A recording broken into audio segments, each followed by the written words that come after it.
that thing called life. We have an awesome guest coming up for you here on Wake Up Call with Dan Tortora, and I'm always proud and excited for the opportunity to have anybody from Boeheim's Army join the show, but it means a lot to me in a special way that I have Matt Morgan on the show today because we connected last year, last season with Boeheim's Army, got to speak for a minute, got to talk with him about being a part of Raptors 905, the Raptors G League team, and obviously Toronto is a very, very important city to me, an important organization and franchise. So Matt and I got to talk, and you just know in your path when you meet people that are genuine, that are real. And when he said, "Hey man, call me anytime," I was like, "All right, I'm going to hold you to it." And I shot him a message and said, "I want to have you on the show." And he got right back to me.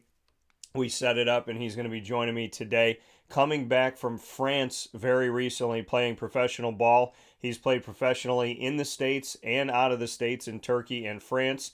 And he's going to be with us in just a moment, picture in picture, inside of MonPazPopcorn.com's What's Poppin'. And then in hour number 2, Papa Joe will be joining us in his normal stint each week on Thursdays from 10 a.m. to 11 a.m. Eastern Time. We'll be talking about college football, the SEC's future schedule with Oklahoma and Texas coming in 2024. We'll also get into Major League Baseball, the Tampa Bay Rays, horse racing after the Belmont Stakes, and the fact that 2 horses have passed away, I think, within 2 days of the Belmont Stakes finishing up. So we'll be discussing that and a little bit of talk here, of course, as always, on the Jacksonville Jaguars. So I'm spoiled this morning because Toronto and Jacksonville, I'm a fan of both teams, and we get to start off the show with someone that's connected to Toronto. We get to end the show talking about the Jacksonville Jaguars. So with that being said, let's bring him in picture. Matt Morgan here with us on his professional journey, as well as Boeheim's Army. Matt, how you doing? Pretty good, pretty good. How you doing? I'm doing well. And Matt, I mean, you just got home recently, like we were talking about off the air. Bring me into the experience that you had in France. Yeah, so I start with saying that my season in Turkey ended. We won a championship probably late June, probably around like June 20th. Um, Took a few days just to celebrate and then got on the plane June 26th. I think I landed here in the US and then immediately turned right back around August 5th, I think, and flew to France. So it was a short off season. But I loved France. I loved everything about Le Mans, the city I was in. My teammates were great. I think we were the second youngest team in our league.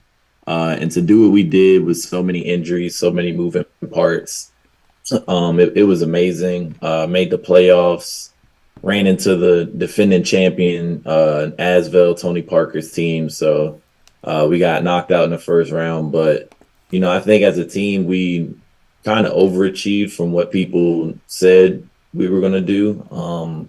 Then individually, I had a great season. I couldn't really complain at all about my experience in France. Yeah. And it doesn't hurt to a 30-minute train ride from Paris. Well, and you talked about, before that playing in Turkey and that quick turnaround.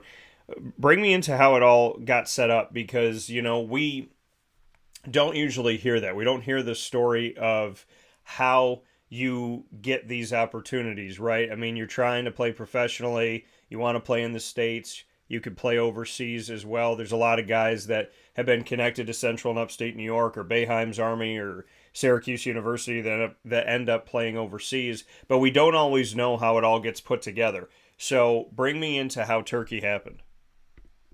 So Turkey happened. It was right after my second run in summer league with the Raptors. I think my agent at the time had called me and said there's a team in Turkey who's interested in you, but it was before my last game. So I told him let's hold off, let's see how this last game goes, and kind of go from there. And then the last game we played the Brooklyn Nets. I played really well. I think had like 25 points and like 6 assists or something.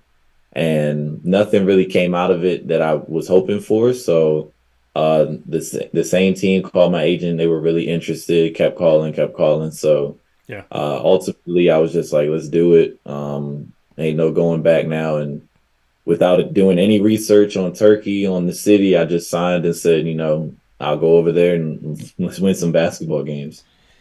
to do something like that, like you said, with no research, no knowledge about Turkey or any of this, when you said, let's just go over there and let's just do it, let's win some basketball games.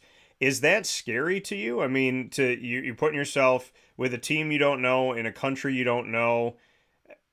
How how did you tackle something like that? I mean, are you just the type of person of saying, "Hey, you know what? I'm going to trust my gut. My gut says do it. I'm going to do it." I mean, bring me into that because you said, I mean, you're going into this opportunity without much information to a country that you've never been to. Yeah, I mean it is scary just because you're so used to being at home, and the farthest I had went was Canada. So I think the scariest part is just that unknown. You don't know anything about the city, the people, the culture.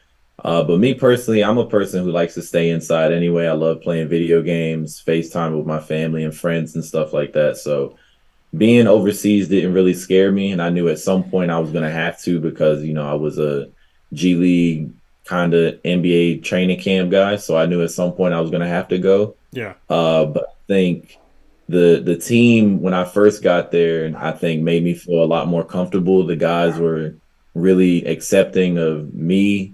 They really helped me out navigating the city. If I needed anything, I could text them, call them. So I think that's what kind of made it easier for me and easier for a lot of guys, honestly, is the people who are around you, like your teammates, organization, coaching staff, stuff like that.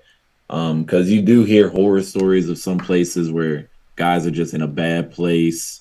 They're not enjoying it. But I Yeah. say the past 2 years in Turkey and France, I've had no complaints about, my teammates, coaches, or anything really.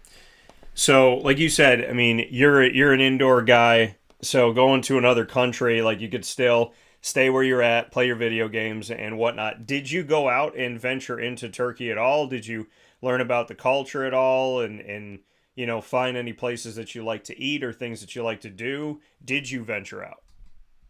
Yeah, I mean, the unfortunate part about, being overseas is you kind of have to. You have to go out, buy groceries, you have to go out and eat and do those kind of things. But I did venture out in the city. It took me a while because it was my first time and I didn't know any of the laws, the rules and stuff like that. But once I felt more comfortable, I would go out with my teammates. So I'd say after the first few months, and then I started going out by myself, going shopping or going to restaurants.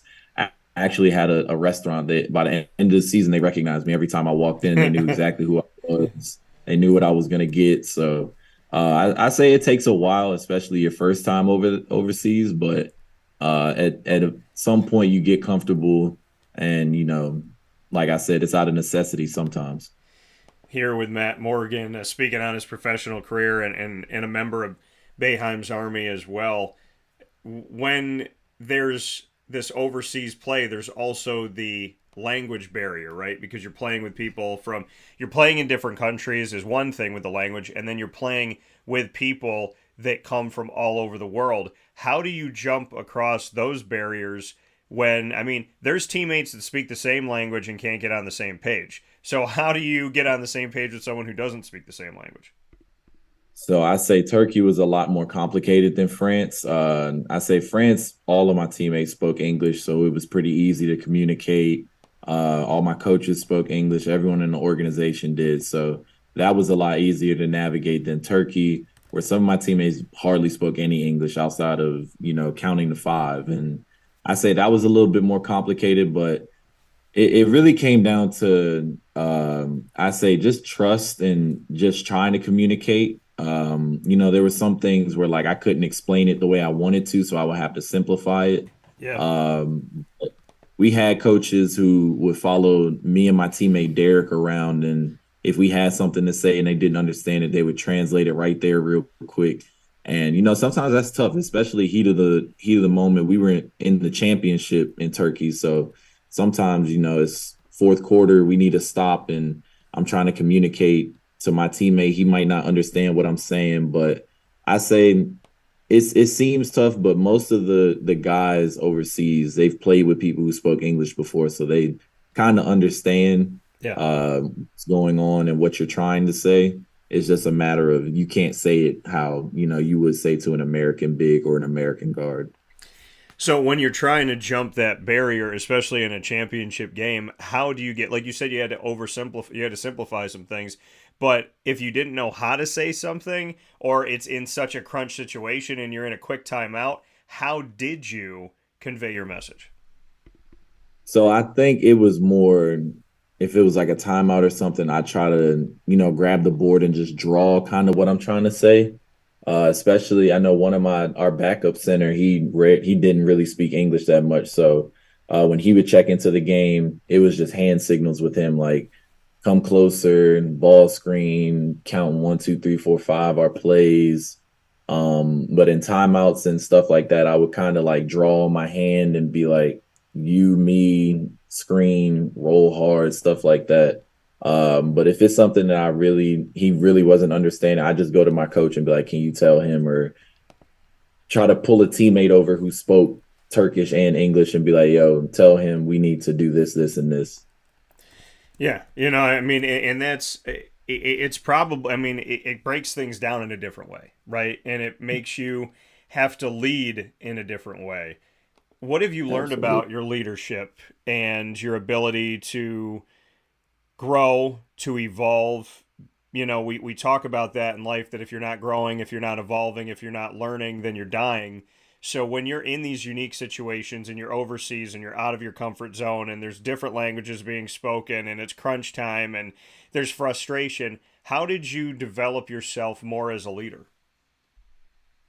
So I say I learned a lot about myself as a leader, especially because Turkey was technically my first full season as a professional. My rookie year got cut because of COVID. My second year, we played in a bubble in a shortened season. So Turkey was my first year I could really test myself. And, it does get hard sometimes, especially with the language barrier. It can get annoying. But like I said, you just got to have the right group of guys around you, ones that are willing to listen, willing to, put the effort in to understand and stuff like that. And I think my teammates did a really good job of it. But I also learned about myself is that I'm kind of a quiet leader. Like I like to my play do the talking, and I'm not real screaming in your face unless it gets to a point where I really have to, like where you're just not listening, then I will. But I like to do it just by showing how hard I'm playing, or I think our first round series, we lost game two, and it's a best of three. So it was 1-1. And then the game three, we played at home. And I could tell like my guys were kind of tense. They were nervous about losing because we had talked about the championship all year. Yeah. So I just wanted to come out and be ultra aggressive. And I think the first half I had like 23 points or something like that. And I feel like that was kind of like my style of leadership, like quietly, but I'm gonna show y'all what needs to be done. And then, hopefully by the way I'm playing, everyone's like, okay, this is what we need to do. And I think I did that in France as well. And we just had a question come in from the listeners. Did you learn any Turkish? It's funny because I did, but I honestly cannot tell you what I remember. I know how to say thank you. Okay. I I barely know how to count to five anymore, but it got to a point where when my coaches were talking in huddles, I could be like, okay, I kind of understand what he's saying. And sometimes I knew I was like, okay, he's not talking to me. So it's clearly, but it's a one-on-one conversation. So, how do you say thank you? Thank you is to Shekuler. Okay. So we got something. We took something Yeah, away. So I got something out of it. you got something from it. So playing most recently in France, you went up against, we were talking about this off the air, in three exhibition and two regular season games, you went up against some player that's, I guess relatively well known. I'm being facetious, and that means sarcastic. And if you don't know what sarcastic means, I guess you can Google it. But what are your thoughts on, share with everybody who you went up against and your thoughts on the resounding number one pick prospect? So, for those who don't know, the number one pick will be Victor Wembanyama. There's no debate. There's no argument whatsoever. Like you said, I played against him 5 times. And each time I just grew like more of an appreciation for him as a player just because there's nothing he can't do on the court. Like we would go through a scouting report and it's just like we can't take away everything because he can shoot, he can dribble, rebound, create his own shot, he blocks shots, he affects everything at the rim. So our first game we played against them, we went into overtime. We lost by I think like five, and he was just coming back from his Vegas stint mid-season. So we had one game plan for that game. We went into the next game, and because of him and what he did the first game, we had to completely change the game plan. So he's definitely like he wrecks game plans. I don't think there's much you can do to scout for him besides be physical because he's 7'5". He doesn't have a lot of muscle on him yet because he's 18 years old. But I was chasing him for the scoring title all year. He ended up winning it because I mean he's 7'5". But and then being nominated to be an MVP with someone who's about to be the number one pick and arguably, if he reaches his potential, one of the best players to ever play basketball. It was just an experience. And like I said, if the Spurs draft someone over Wembanyama, someone has to get fired.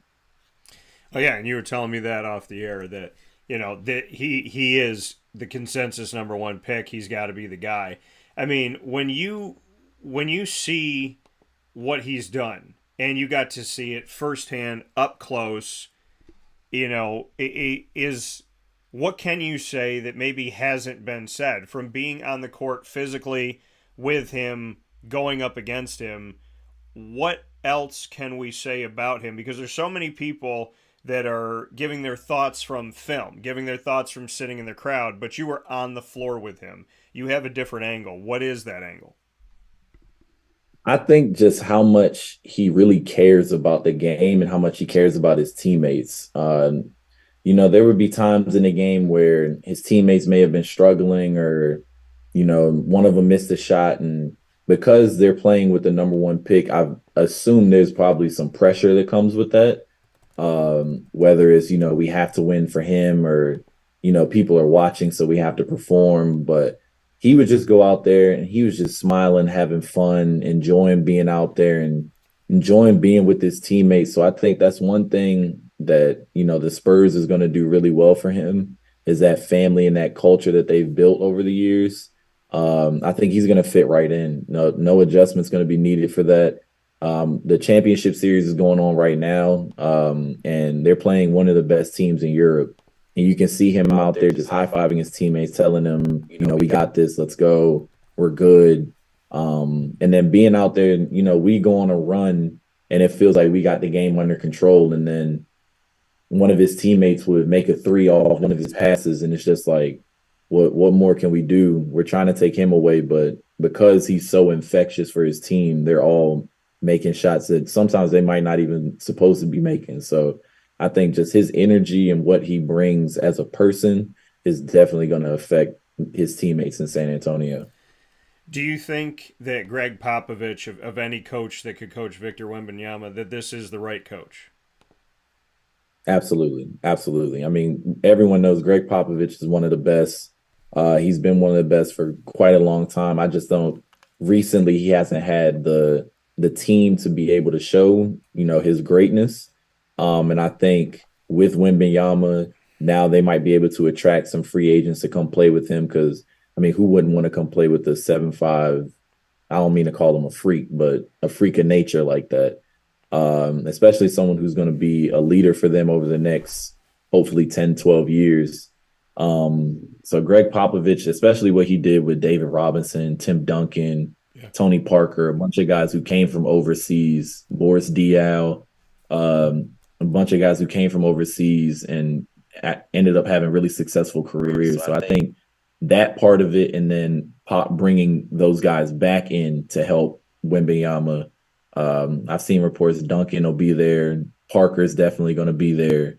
Ginobili will be around. So, like I said, that culture is just going to help Victor so much. Yeah, and looking at, I mean, like you said, 7+ footer who can do everything. I mean, a guy who's above 7 foot. I mean, we know that overseas 7-footers are bringing the ball up the floor. They got good ball handling. They can shoot from anywhere. It's not that they could shoot one or two threes, but they could shoot threes like they're guards. I mean, it's changed a lot of things about the game, and it's changed what guys in the States had to do to be prepared for the NBA with these players trying to get in. Have you ever seen anybody like Victor Wembanyama? Never. I've never seen anyone built like him that can do what he does. I think the closest that I've seen in person is Kevin Durant, just because KD is 7 feet. I think he's 7 feet. He may say 6'9", 6'10". I think he's 7 feet tall, and being able to shoot from wherever, get his shot off against anybody. I think that's the closest that I can say to Wembanyama. Because when he gets in the league, I don't think there's going to be one person who's going to be able to affect his shot. I think the court's going to be so much more space because overseas there's no defensive 3 seconds, so people can just sit in the lane, double team, all that type of stuff. So with the spacing that the NBA is going to provide for him, it's going to be special. And I mean, he got a mix of Giannis with his size and length, KD with his shooting ability. It's going to be fun to watch. And you you said you were chasing him for the scoring record all season. Mm-hmm. I mean, what does that mean when the world is watching Victor Wembanyama? Like you said, his teammate, that feeling, that pressure of like we got to win, people are watching us. But then there's also the pressure of your team and every other team, in France and beyond. Of okay, well, if we're going to go up against this guy, like this is a really good opportunity for us to show ourselves. It's a good opportunity for Right. you and your resume. So when you're chasing that title, that scoring title this season in France, and Victor Wembanyama's there, and Matt Morgan's name is right there on that list, on that short list. What does that mean to you as far as exposure wise, and what does it say about your game? I know you're a humble guy, you're a nice guy, but I'm going to ask you to tell me a little bit more of to kind of not an ego thing, but if Victor Wembanyama is the number one pick and Matt Morgan is right there chasing for the scoring title, what does it say about you? And did you get more publicity or more phone calls because of it? Yeah, I think to start, I think it's I was chasing him all year. I think he finished number one. And I think the pressure of having someone like me behind him, where every night, I'm going out to try to catch him, I think that made him better. And when we were at the MVP ceremony, because me, him, and another guy were the top three candidates, and I got to actually sit down, talk to him, pick his mind a little bit. And he told me it made him better because he knew he wanted to win. Me, I wanted to win. So he knew every night I was going out to score and try to catch him.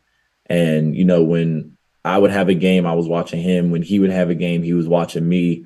So I think that competition definitely brought like a new respect.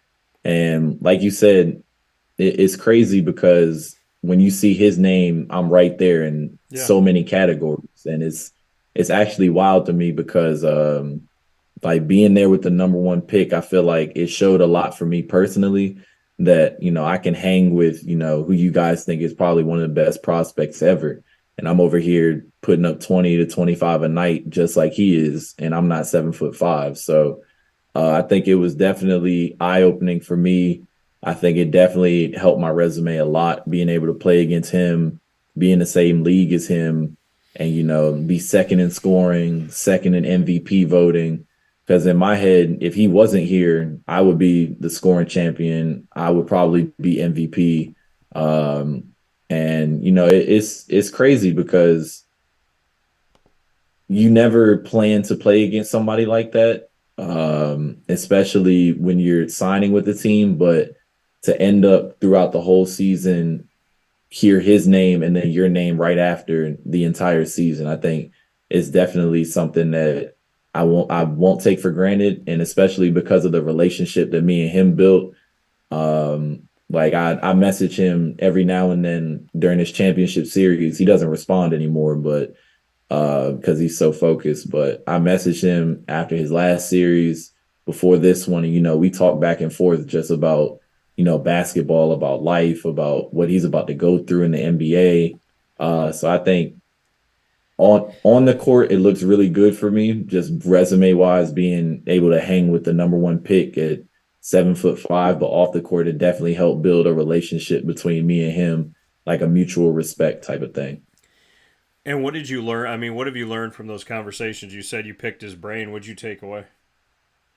So I was just asking him, like, how do you deal with the pressure? Because I heard about him years ago, but especially now that the draft is coming up, guys maybe like you're going to be the best ever. Like, how do you feel trying to live up to that? How do you feel about playing for the Spurs, not playing for this team? How did you feel about these teams in the lottery, stuff like that? And I'm not going to put his business out there, but he has some things to say about a lot of it, and he deals with the pressure the same way any other basketball player would. Not, I think that's what taught me a lot about how humble he is as a kid, or as a person, and that he is so young. He's only 18, turning 19, and being able to have that type of outlook with that much pressure on you is something special. And I think that's why the Spurs is going to be a great, great place for him to be. And going off of what you said, speaking here with Matt Morgan on his professional journey, going up against Victor Wembanyama recently here, being right there with him for the scoring title in France, and of course, Boeheim's Army coming up. Going off of what you just said about pressure, we got a question. Said, do you think that Victor Wembanyama will be able to handle the pressure and stardom of being the next great NBA superstar draft selection, which is going off of what you were just speaking of? Yeah, I think he'll be able to. I think he has. I personally, I've never met the people around him, but from what it sounds like, he has a great group of people around him. I think Popovich is such a great coach that if he feels any pressure, if he feels like something's going on mentally, I feel like Popovich is the right person to talk to. Like I said, the culture that the Spurs have built, he has Duncan. I know he has a personal relationship with Tony Parker. So I think the pressure of being the next big thing, I think he's probably been dealing with for a while now.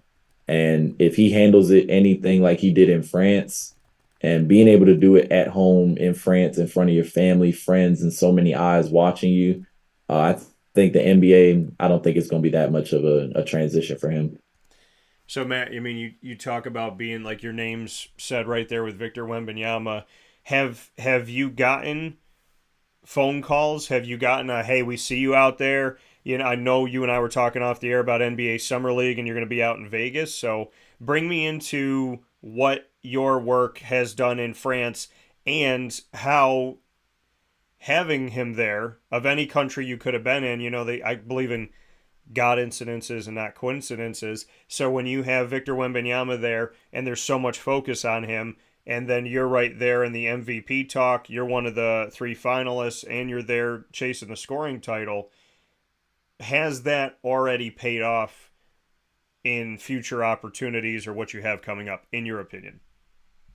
Yeah, I think in my opinion it has, because I think it built that resume for me. And it was a perfect step going from a Division II team in Turkey to France where he is, and being able to, I'm not going to say dominate the league, but play really well on a night in, night out basis. I think it definitely helped me with future opportunities. I'm not going to be drafted like he is, so I don't have to worry about that. But I have been receiving like a lot of phone calls from a lot of different places wanting me to come play for them. And I think a lot of it is because so much attention was on him in the French league because where he is. And, I think that really helped me. And, it doesn't hurt to play well. It doesn't hurt to, play against a team like Monaco with Mike James, Asvel with Nando De Colo, all of those things. I think it's a culmination of all of that. And, you know, now for me is just using those opportunities and seizing it. And I think this summer it's going to be a big one, starting with Summer League. And, we're just going to go from there. So you said you got a bunch of phone calls, potential opportunities, from a lot of different places. Can you share with us anything that you've received or any potential roads that you could take? Yeah, I was in Dallas for a mini camp with the Mavericks I think last week. So that was a huge step for me because every other summer I haven't had any of that. I actually switched agencies. Now I'm with Wasserman and they represent Clay Thompson, Shea Gilgeous-Alexander, Steven Adams, Demonis Sabonis, and a bunch of guys like that. And then even on the women's side, like I'm really good friends with Brianna Stewart. They represent her as well, Sue Bird. So I think that was also a big change for me. And I think I have a few options for summer league right now. Narrowing it down to probably two teams that I'm going to decide on hopefully, if not by the end of this week, then early next week, so that I can get that locked in before the drafts. So, yeah, it's gonna be fun. I'll say that whatever I decide is definitely gonna be a good one.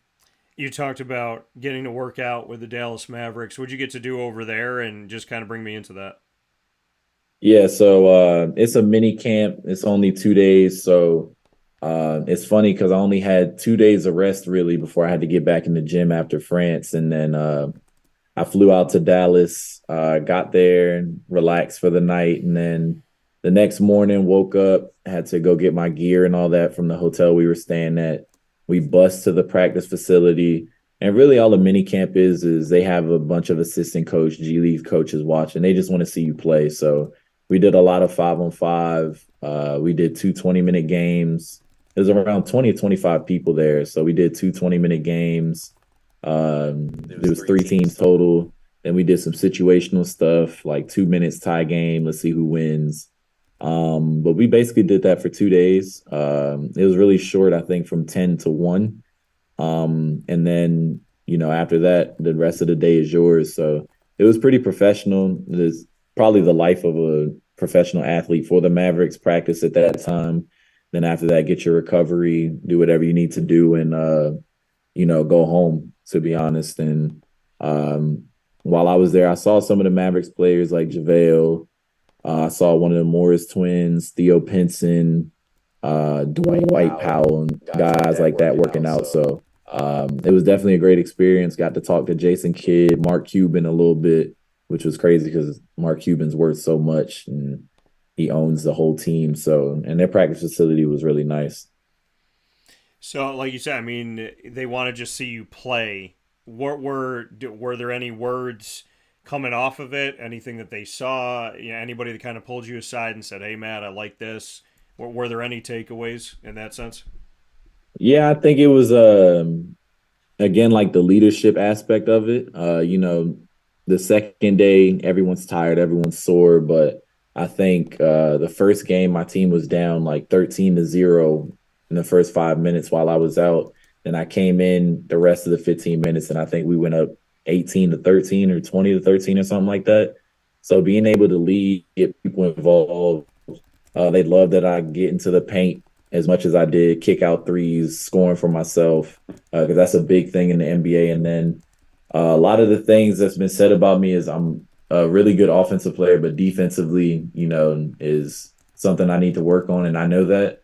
And I think at that camp, I showed that I can guard high level guards. I can get through pick and rolls. And most teams' game plan for the past 2 years, at least, has been let's tire him out on defense, run him through screens, and all that kind of stuff. Kind of picked on him on defense so that he doesn't have the legs to do anything on offense. So that's something I had to deal with last year. And I think because I played so well defensively at this camp that I wasn't one of the guys. They were like, okay, let's get a switch on him and just pick on him the whole time. So I think that was a big thing for me too. And so, I mean, like you said, with that, with them saying like, "Hey, on defense, this is where we think he has weakness. So let's attack this." Like you said, let's run him through screens. Let's tire him out so he can't do anything on offense. What have you done conditioning wise and just in general with nutrition, with your body, with your regimen to take away that weakness? So I think it's a mix of doing things over the summer and then just maintaining during the season. So I have a good strength and conditioning coach here. Shout out to my guy Tyler. But he's really good with putting me through conditioning stuff while also lifting weights. So it's all explosive stuff, Um, I try not to like run on like a track or anything like that, but I run on like a treadmill, stuff like that, pushing sleds. So it's all, explosive work while I'm conditioning. And then during the season, or let me backtrack, off season, eating the right way, try not to eat too much fast food, although obviously coming back from France, I'm going to eat Chick-fil-A. I'm going to eat, stuff like that, but Yeah. try not to eat too much of it. And then getting back to what I usually eat, healthy foods, healthy, stuff like that. And then during the season, it's just kind of maintaining that because the past 2 years I've played heavy minutes around 30 to 35 every night. So, getting my sleep, making sure I'm eating right during practice, make sure, I get a little bit of conditioning in because overseas, I mean, you play 5-on-5 every day. So making sure that, I'm going hard early in the week so that come Saturday, I haven't lost a step. I haven't, exhausted myself. I think France, we did a really good job of that. We had a strength and conditioning coach who tracked all of that. We wore heart monitors for every practice. So he wanted us to hit certain numbers, Yeah. especially the guys who played a lot. So yeah, I think that's part of, what made me able to do that a lot. You mentioned Chick-fil-A. It would be wrong of me to not say this when I work with three different Chick-fil-A's here in upstate New York, and Chick-fil-A Cicero, Chick-fil-A Clay, and now Chick-fil-A Watertown, which had opened most recently. What is your go-to Chick-fil-A meal? So go to is the spicy deluxe sandwich Let's go. with a chocolate milkshake, All right. and then I get an order of nuggets on the side because I gotta have a little bit of both.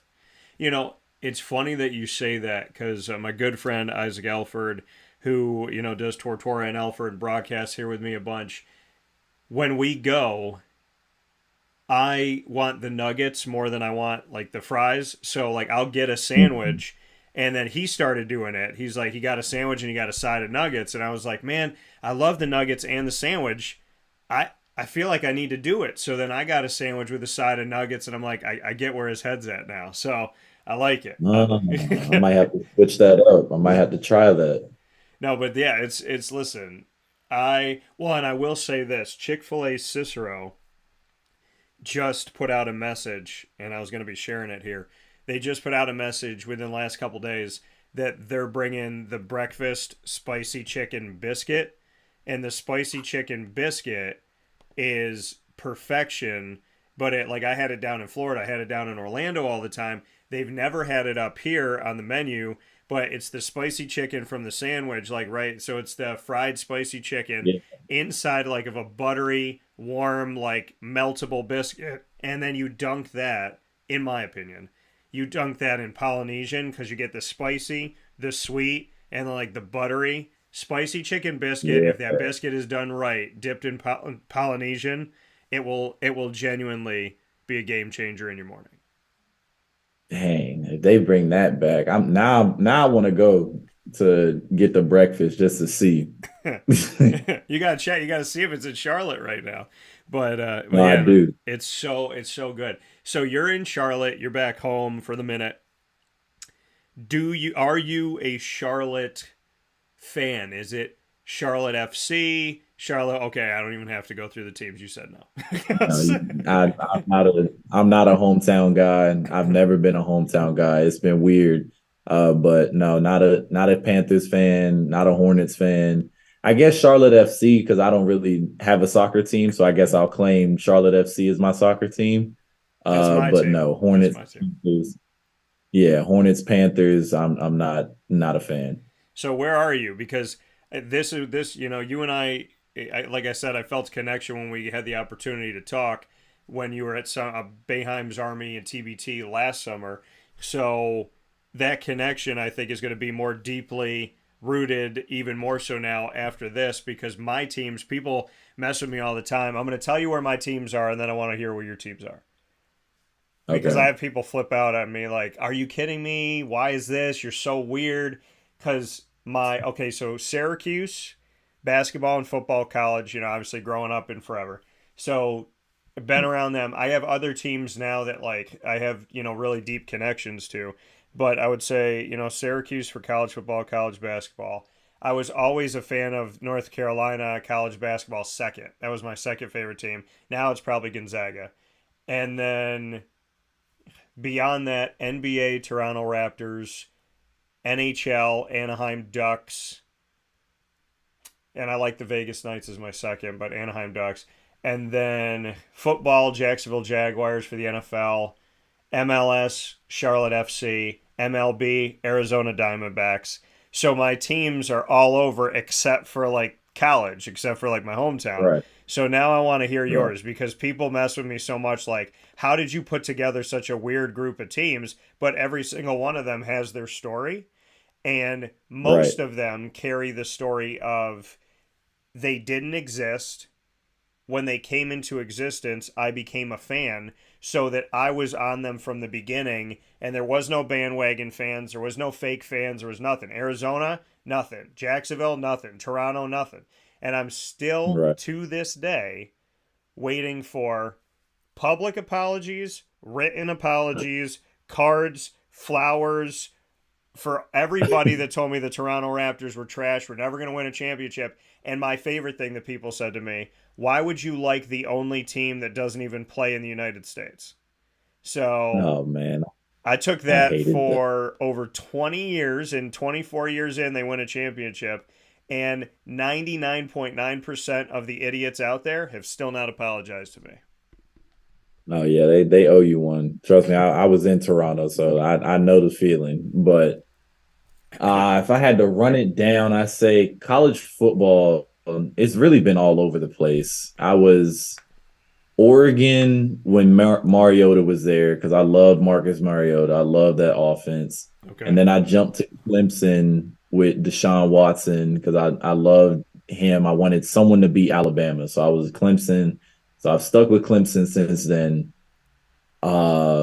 With Trevor Lawrence and all that, I was with Clemson.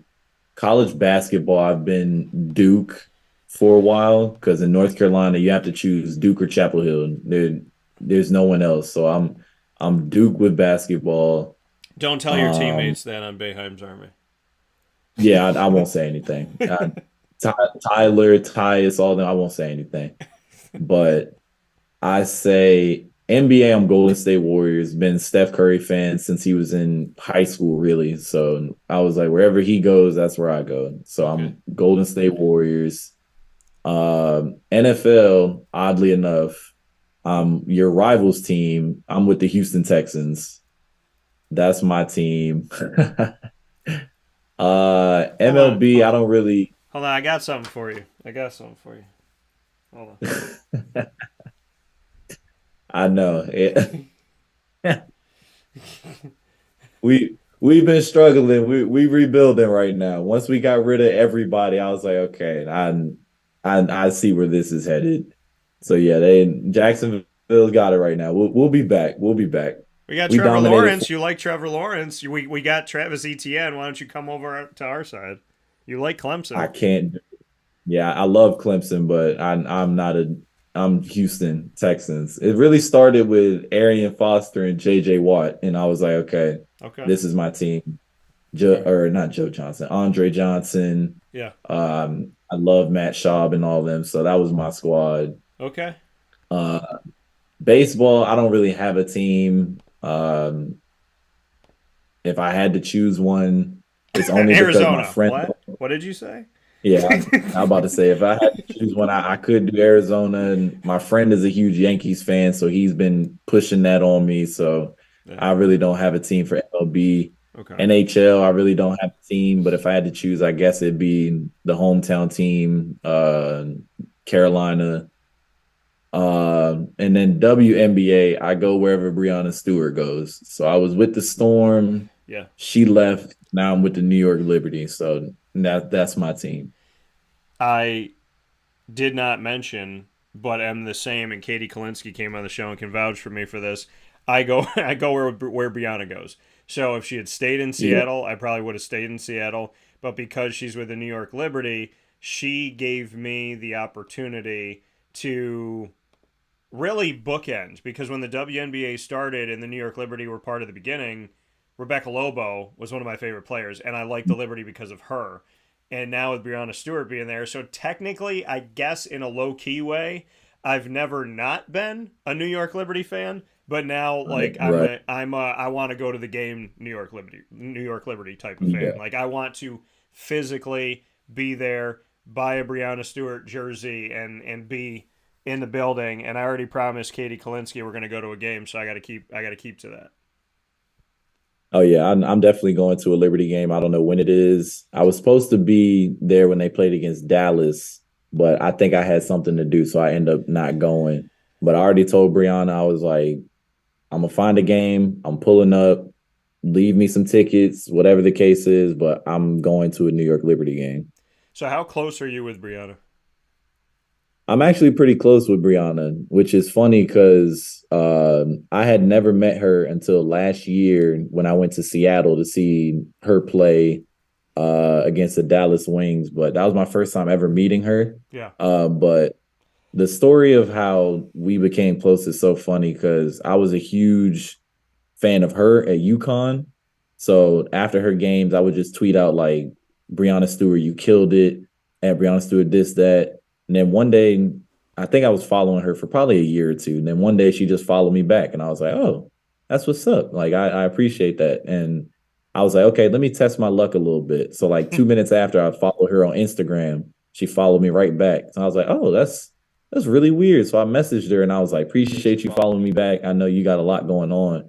And I was like, but why did you follow me back? Like, why now? And Yeah. she was like, honestly, 'cause you're such a huge fan. I appreciate, you keeping up with me and, you hoop too. So like I decided to. So I was like, oh, that's what's up. So ever since then, we talk all the time. Well, not all the time. She's busy and she has a whole wife and kid, but we talk a lot.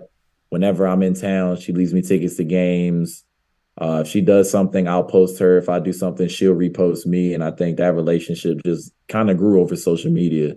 And then I finally met her in Seattle, took a picture with her, talked to her before and after the game. So that's how that happened.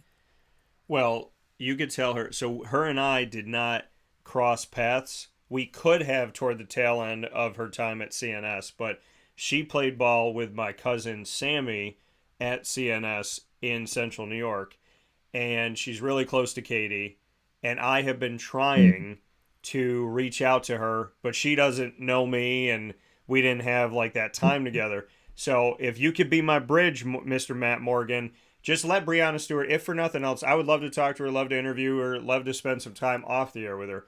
But if nothing Mhm. else, if you can just let her know that I appreciate what she's done and that she had played with my cousin Sammy, because Oh yeah. I've tried for years to connect with Breonna Stewart and it hasn't happened yet. But I told Katie, and I've said it live on the show, like Brianna is one of the people that I will literally try for the rest of my life just to connect with her because what she's done coming from my hometown, she's one of the greatest players in the history of basketball, not women's basketball, in the history of Right. basketball. And she's one of Right. the greatest players in the world right now of any sport. She's a face of a franchise, a face of the WNBA, and she came from my backyard, which to me is like, Yeah. thank you for everything you've done. And like Central and Upstate New York, I care so much about our student athletes here, and they don't get the publicity they deserve. So, if for nothing else, Yeah. if you can send her a thank you on my on my behalf, I would appreciate that. Got you. I got you. Yeah, I'll message her at some point. I think she has a game in the next few days, but if I reach out or if she reaches out to me at some point, I'll definitely tell her that for sure. So, final note here. I feel like we're at the end of the hour and we barely got started. We've discussed Victor Wembanyama, we've discussed Turkey, France, all this other stuff. Yet I feel like I have barely dug into the Matt Morgan story, which gives me an excuse to have you back on the show. But Yeah, the good final point. piece, would you say? I say, yeah, good point. So the final piece of this though is Boeheim's Army. It's coming up. Why did you sign again, and why are you going to run it back one more time? Honestly, I think it was how the last time went. I had such a great time being with those guys, Tyler, Raheem, CJ, all those guys. And then I think I said this before, but playing against them for so long and then having them cheer for me was one of the weirdest experiences of my life. But how dedicated they are. Like the first game, walked in, I think an hour and a half before tip off even happened, and the whole gym is orange already. So I mean, partially that, we went out, uh, oddly enough, to the Ivy League guys, and I know me and Jimmy weren't too happy about that. We had to hear about that all summer. But it was a mix of both of those, and enjoying being in that area, being from Cornell, knowing upstate New York, and then seeing like me, Tyus, Jimmy, some people that I recognize, and hopefully we get more people or however many we have left, and we just kind of go from there. But Syracuse has always been a great place to play, great fans, great people. And they have been messaging me since the last game that we lost, and they've been asking, "Am I coming back? Am I coming back?" So to be able to just say, finally, yes, I'll be there. Let's run it back, and bring another championship to Boeheim's Army. I think that'll be special. Yeah, and you talk about bring another championship. I mean, to already have a national championship with Boeheim's Army is got to be pretty incredible and pretty amazing when you talk about not, hey, let me help this team get their first. It's let me help this team get another championship. Yeah, so to be able to do that again, especially with the group of guys that they've already signed, is definitely going to be a lot of fun. I like that it's a Syracuse region again, so the fans will be out there again, and I'm sure they'll be even more pumped this year as opposed to last year because, I'm sure the loss left a sour taste in their mouth as well. And then, Syracuse basketball, I didn't keep up with it, but I don't think they had the year that they wanted to.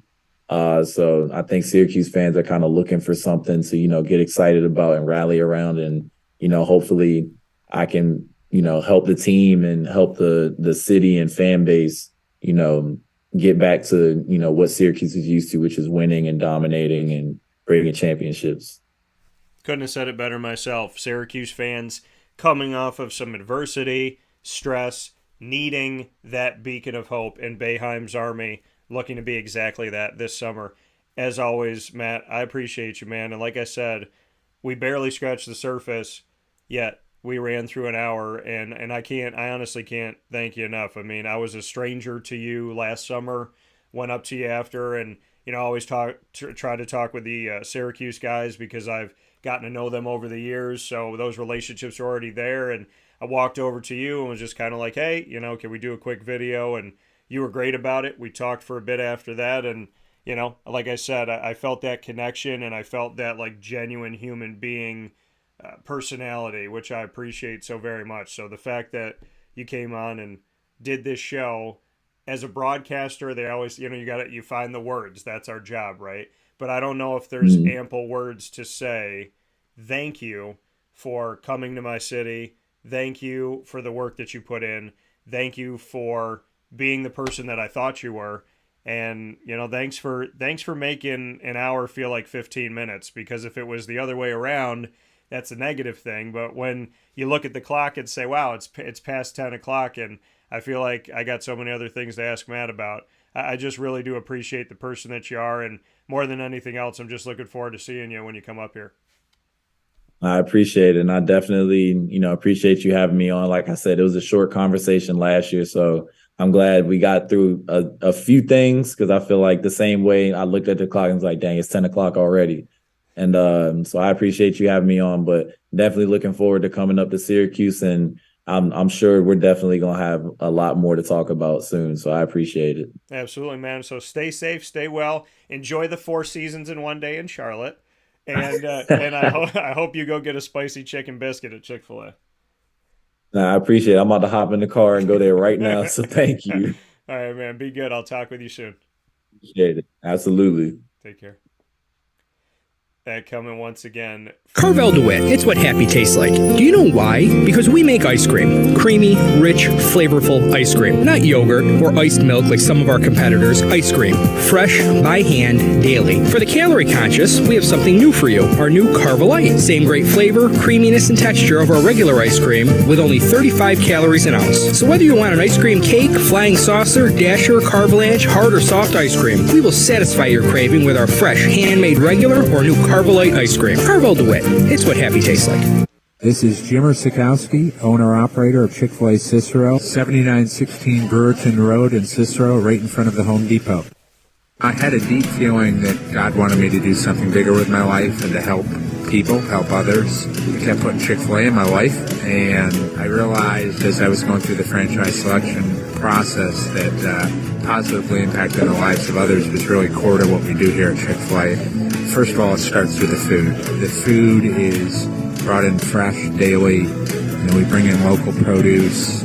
We prepare to order in the kitchen. We hand bread our chicken. We hand spin our milkshakes. It's great food. It doesn't taste like fast food.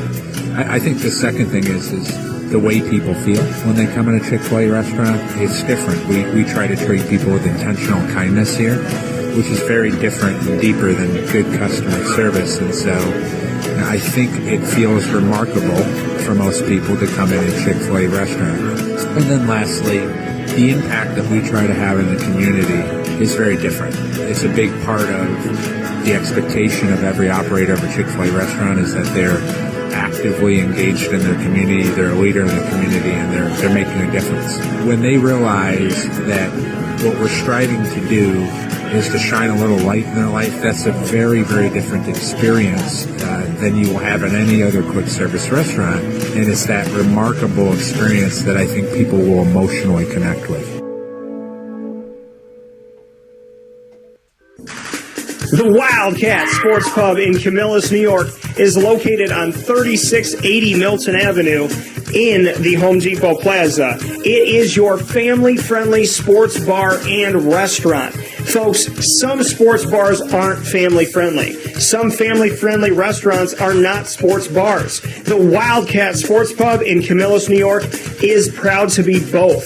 It is that marriage that you've been looking for years. The Wildcat Sports Pub is your home base for your sports bar and restaurant needs, games for the kids, indoor and outdoor activities, and enough things on the menu to come back every single week and get to try something new. They're open Sundays from noon to 8 p.m., Monday through Wednesday, 11 a.m. to 11 p.m., and Thursday through Saturday from 11 a.m. to midnight. For reservations and party information, call 315-487-2222 for the Wildcat family-friendly sports pub and restaurant.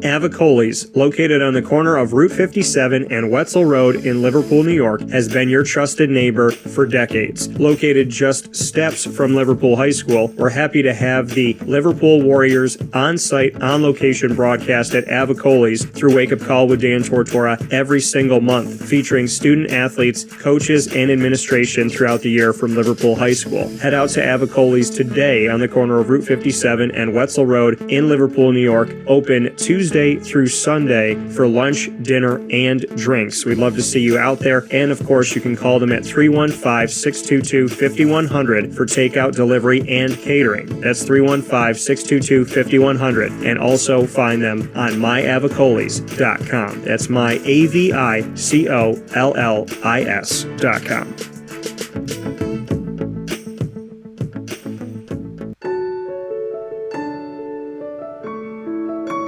Having peace of mind when you're out of town that your furry-loving friend is safe and sound means taking them to Canine Campground, because we all know that when it comes to the love of our pets, it goes well beyond the call of duty to make sure they're safe and sound. Right, Lily? So take a ride to 242 Johnson Street in East Syracuse, New York, and see Canine Campground and where your dog will be staying, in the classic cabin, the executive cabin, the grand cabin, or of course the luxury cabin, because if you know Lily, you know she loves luxury. Now you don't have to wait to the last minute to find a family member or a friend that'll take your dog for a few days. Call Canine Campground at 315-299-4013. That's 315-299-4013. Their drop-off and pickup times are Monday through Sunday. Check K9campground.com for more information. That's the letter K, the number 9, and campground spelled with a K.com. K9campground.com. When you're going out of town, bring your dog to Canine Campground.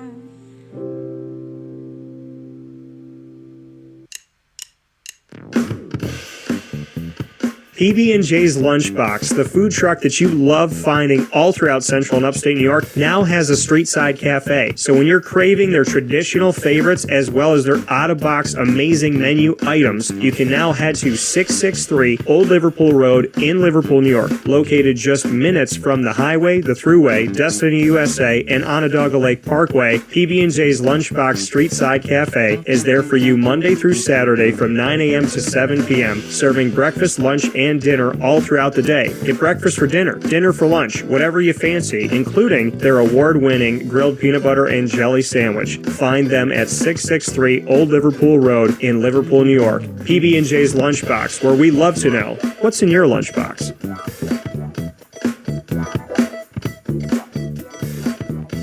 This is a special message from 317 at Montgomery restaurant owner Joel Carpenter. Open Tuesday through Saturday for your dining pleasure on 317 Montgomery Street in Syracuse, New York. We wanted to be a part of the resurgence of Syracuse. We saw a lot of money being put into bringing people back downtown and thought that, we'd like to be a part of that. I love putting together a good dish where people see it first, they fall in love with it, and then it tastes just as good as it looks. We want to provide the best food in Syracuse that we possibly can, and we want you to leave here talking to your family, your friends about what you had to eat first and foremost, but also our service, and to walk out feeling like you're part of our family. I work out in the front of the house a lot, and I love walking to every single table, asking them how everything is, and people looking at me and smiling and saying, this is the most amazing short rib I've ever had. This is the most amazing filet I've ever had. And Donna is great. Sarah's amazing. Thank you for coming over and talking to us. And then them just being truly happy for the experience that they've gotten. 317 at Montgomery Restaurant, part of the fabric of downtown Syracuse, located on 317 Montgomery Street in Syracuse, New York. Open Tuesday through Saturday for a unique and memorable dining experience.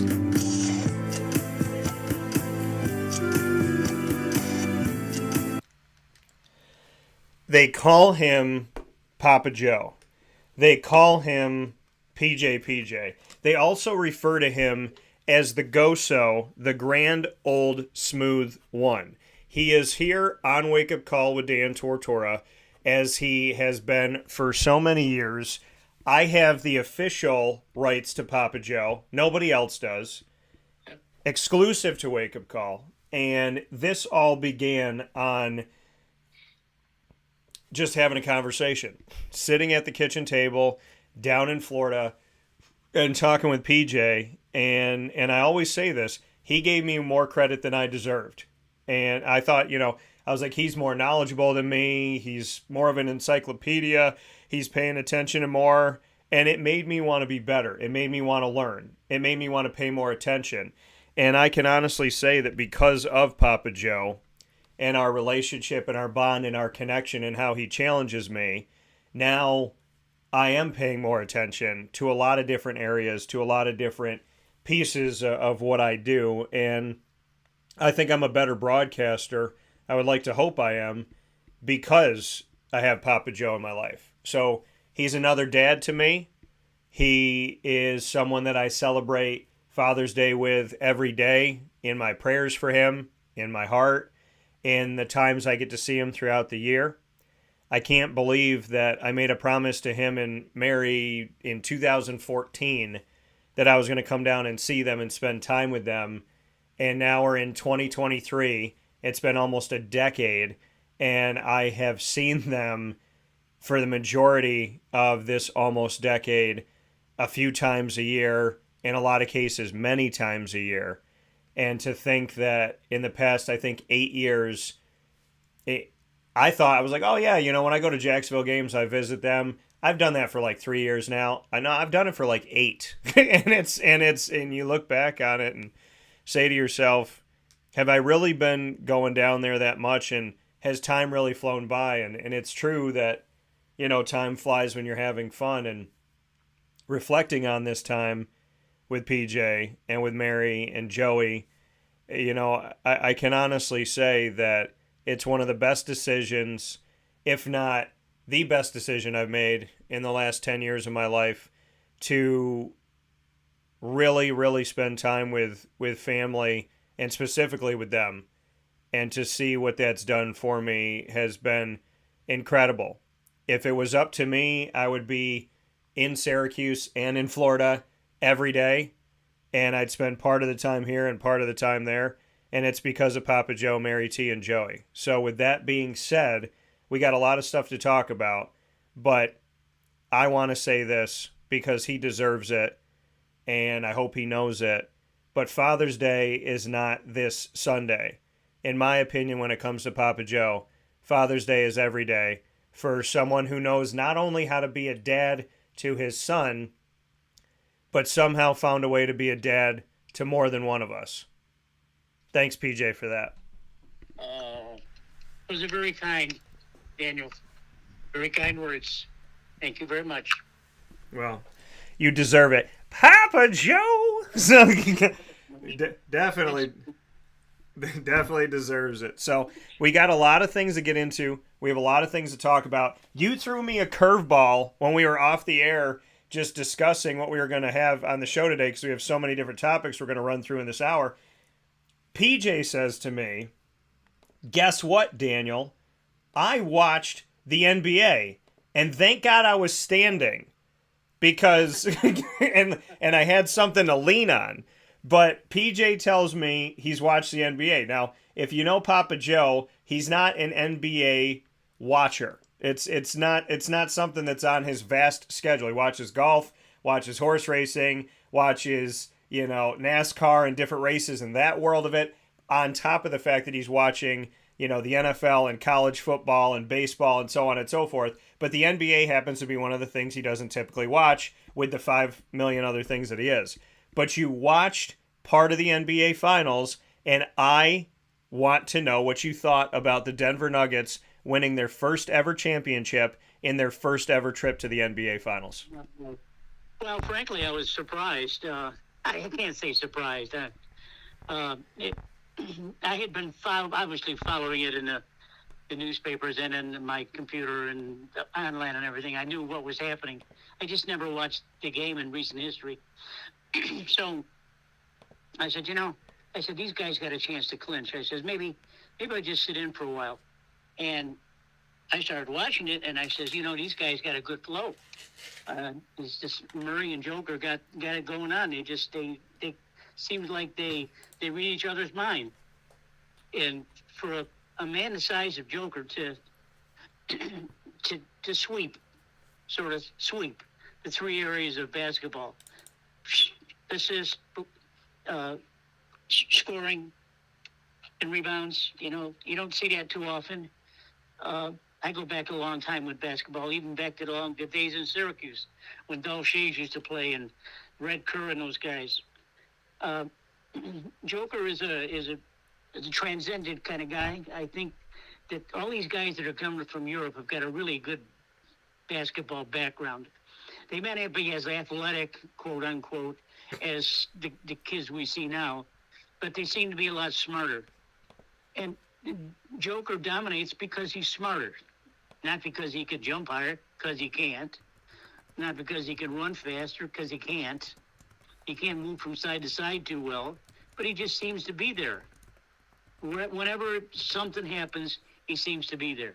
Whether it's getting a rebound, or whether it's dishing off, or pulling up for a J, it just seems to be. And I really, really enjoyed watching Denver play basketball, and essentially the chemistry that he and Murray had. Yeah, I mean, you bring up a great point. It was fun. It was exciting to watch it. It was great to see a team like Denver get there because they don't have the quote unquote big three, and they're not buying a championship with a bunch of guys that had played in the NBA finals or played in the NBA playoffs that said, okay, he's on one team, he's on one team, he's on another. Let's put them all together and let's buy this thing. That's not what it was. And to see the Joker, get to call up Batman and say, Batman, I got a title, do you? I mean, I think that was fun. It was fun to see it. I loved seeing the family connection, just the love that he has. And I talked about this before earlier in the week. I mean, he's hugging his family, and you can understand this, with our Italian background, is he's going up and he's kissing the members of his family on the cheek, and it doesn't matter if you're a man or a woman, that sign of respect and giving you a kiss on the cheek and showing that love and that appreciation and whatnot. And I thought that was great. I loved just seeing them win because we don't get to see that a lot. And in the sense of these, we see the usual suspects, Golden State, people have expectations of the Lakers, of Boston, of Philadelphia, and so on and so forth. So when you get to see a team like Denver do what they did and then win, it was fun. And I'm happy that and that's the thing is like, I felt that from a team like Denver. I'm like, they're going to bring the fans that even like, they're going to bring people in that aren't even fans. And they did that with you. Like they brought a non-NBA, I mean, you like the old NBA, but they brought you in and you watched it and you appreciated it. And that's exactly what I thought, a win by the Denver Nuggets could do, is bring in the non-traditional viewer. And that's exactly what they did. So after seeing it and after being around it, PJ, is there any hope that maybe you'll ever watch an NBA game again? No. So... oh my God. Maybe no, I probably won't, but there are some players that I really read about, and sometimes I like to see them actually play the game, and Joker was one of them. And I know he's the one thing I read about him was he coming from I don't even know where he's from. Serbia. Anyway, he was a big man, almost 7 feet, 280 something pounds, and once he started playing over here and trying to get ingrained with the basketball that they play here, he realized he wasn't going to cut it because he was just too big, too slow, he couldn't jump, he couldn't do a lot of things. So he hooked up with a trainer. And before I knew it, a couple years later, he's playing at a much better, higher level. He's still got his trainer. He's still doing his workouts. He doesn't weigh 284 pounds, that's for sure, anymore. He's quicker. He's faster. He jumps a little bit higher. But Joker's game is his position. He has a good basketball mind. He reminds me of Larry Bird. Magic Johnson. These guys had a basketball mind. They knew what was happening. Every corner of the court, they had covered with their eyes, no matter what. There's a lot of guards that have come up through the ranks over the years that play that way. They're just not as big as a center, say, and they can't really dominate a game that way. But Joker has it, and I may see him next year a couple times, but I'll wait until maybe the season is over if they get in the playoffs and everything, because they simply play a different basketball is played differently in the playoffs as opposed to the regular season. And I give the referees a shout out for that, because frankly during the playoffs they just let them play a little bit. They let them bounce around a little bit before it gets a little rough. But I like to see that in basketball. I don't want to see anyone get hurt, obviously, but he's gonna make his plays. Yeah. He's so big and tall. He's got arms almost up to the rim. He can see his teammates quicker and faster than most centers can. And he's got a complement with Murray, who can put the ball in the hoop anytime he wants. And frankly, that kid could average 35 a game if he wants to. But that's not the way Denver plays the game, and I'm very happy for that. Yeah, I mean, I'm just happy that Papa Joe talking to me about the NBA. I mean, there's been many signs of the apocalypse. We had hail after the haze in central New York last week, and it was 57 degrees outside, and there was hail. So, I mean, I think there's like the new plagues were freaking me out a little bit. But another sign of the apocalypse is Papa Joe purposefully watching the NBA. Now, we did have a message, and Joey just sent one of his ews, his ew. So like he sent one of his moose calls, but we did get a message coming in here from Greg. He said, taking my daughter to her first Major League Baseball game on Father's Day, and he's going to be going to the Washington Nationals game where they're hosting the Miami Marlins, a game inside of the NL East. And obviously Greg is a Mets fan. He's going to see two other teams that are within that division, which is currently led by the Atlanta Braves. Greg said, fortunate enough to see CNS's Patrick Corbin, who I've had on the show, came here from Cicero, North Syracuse. He pitched for the Arizona Diamondbacks for a couple of years.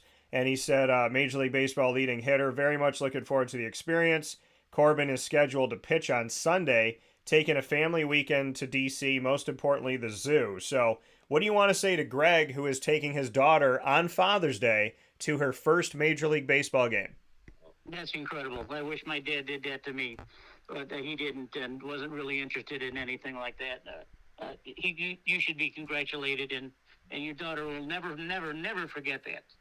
Yeah, it's a beautiful thing. So PJ and I, so congratulations again. And Greg, you know, we know you're an awesome family man, and we know that you're so great to when it comes to my show as well and your support. And there's things that Greg actually got for me that are in the studio. He got me some Robin Williams specialized customized cups, and he got me a Topanga, little bobblehead of Topanga, because I had a crush on her on Boy Meets World back in the day. Joey said, we what did he say to me? We're going Outback Steakhouse is what he put out here. So going to the Outback. So I said it twice. I'm not going to say it a third time. If I say it a third time, they got to become a client. Maybe I should say it a third time because then they would owe me money. Outback Steakhouse. So with that being said, let's jump into our very busy broadcast here today with Papa Joe. And not busy in the sense of cluttered, but busy in the sense of we have a lot of things to talk about. Now, I want to start with college football, and I want to start with the SEC. Because believe it or not, not this year, and I keep forgetting that it's 2023. My brain is not that I feel like it's not 2023 yet, but it is. And so let's take a look at this next year, 2024, about a year and a couple months from now. We're going to see the new look SEC.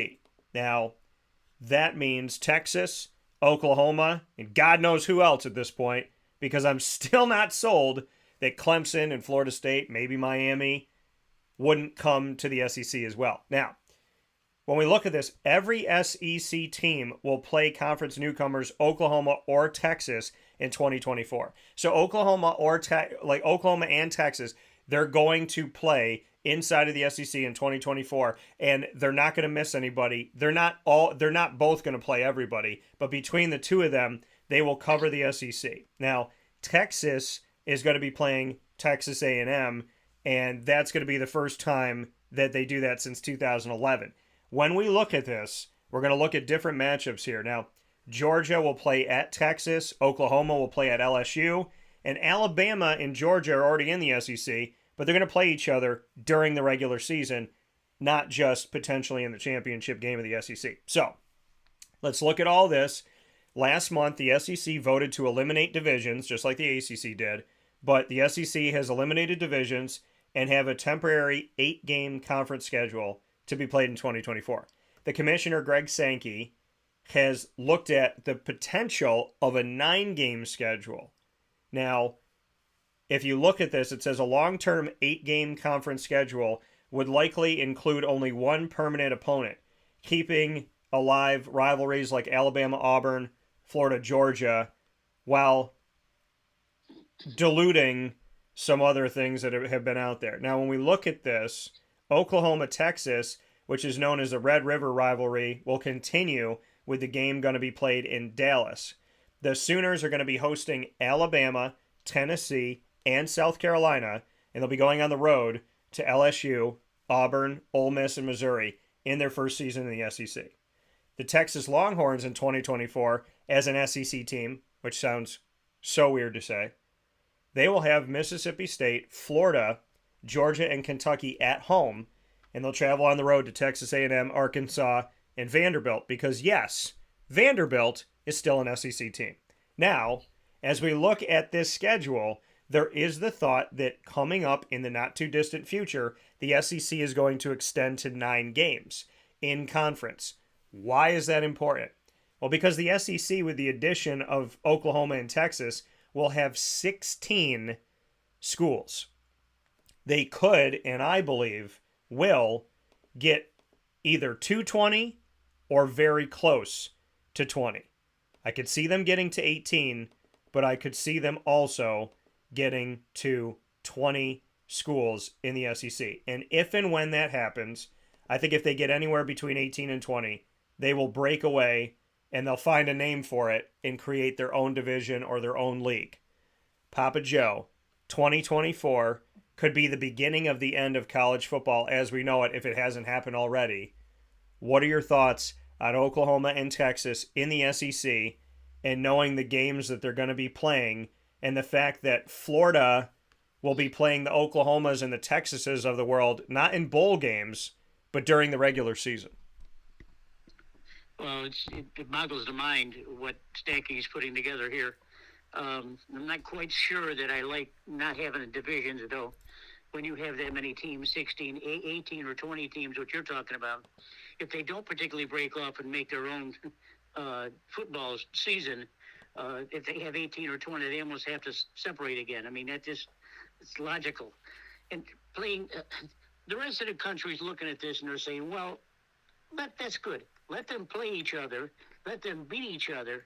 And that means that some of us will be able to play for a national championship other than the SEC. Of course, that's not going to happen because the SEC will continue to be the best. And curious thoughts about breaking away like that, forming their own league. I suppose that's possible. All the SEC teams make a lot of money, and they make a lot of money because they have very large the SEC has a large contract with various TV stations that pay them a lot of money. I mean, let's face it, some of these schools have budgets of over $100,000 just to play football and basketball and baseball or whatever. But we know that football generates the income. I'm curious to find how Oklahoma and Texas will compete at this level. Texas probably a little bit more than Oklahoma because Oklahoma just got jilted by their coach, and now they got to start all over again. So I'm looking forward to some other teams playing some other teams. I think that's good. It's good for football and good for the league too. I think that some of the rivalries that indeed should certainly stay together, especially Alabama and well, not even Auburn, Alabama, and specifically looking at Florida and Florida State. Florida State probably won't ever get in the SEC because they're afraid they'll lose. They can still win and win big, probably the ACC. But there's like Clemson and South Carolina. Those are very big rivalries, and even Miami and Florida is a rivalry now again. So I'm looking forward to see how this season shakes out. And see the continued talk about the college football playoff and who's eligible and who's not, the junk that we have to listen to all the time. Yeah. So we'll see, but it's very curious you brought up about the possibility of the SEC simply breaking away. And they'll have the money to do it, and they'll certainly have the TV contracts to do it too. So we'll see where it goes. Yeah, I mean, speaking here with Papa Joe in his normal Thursday post, 10 a.m. to 11 a.m. Eastern Time, exclusively here on Wake Up Call with Dan Tortora. I mean, I've said this, and you know it.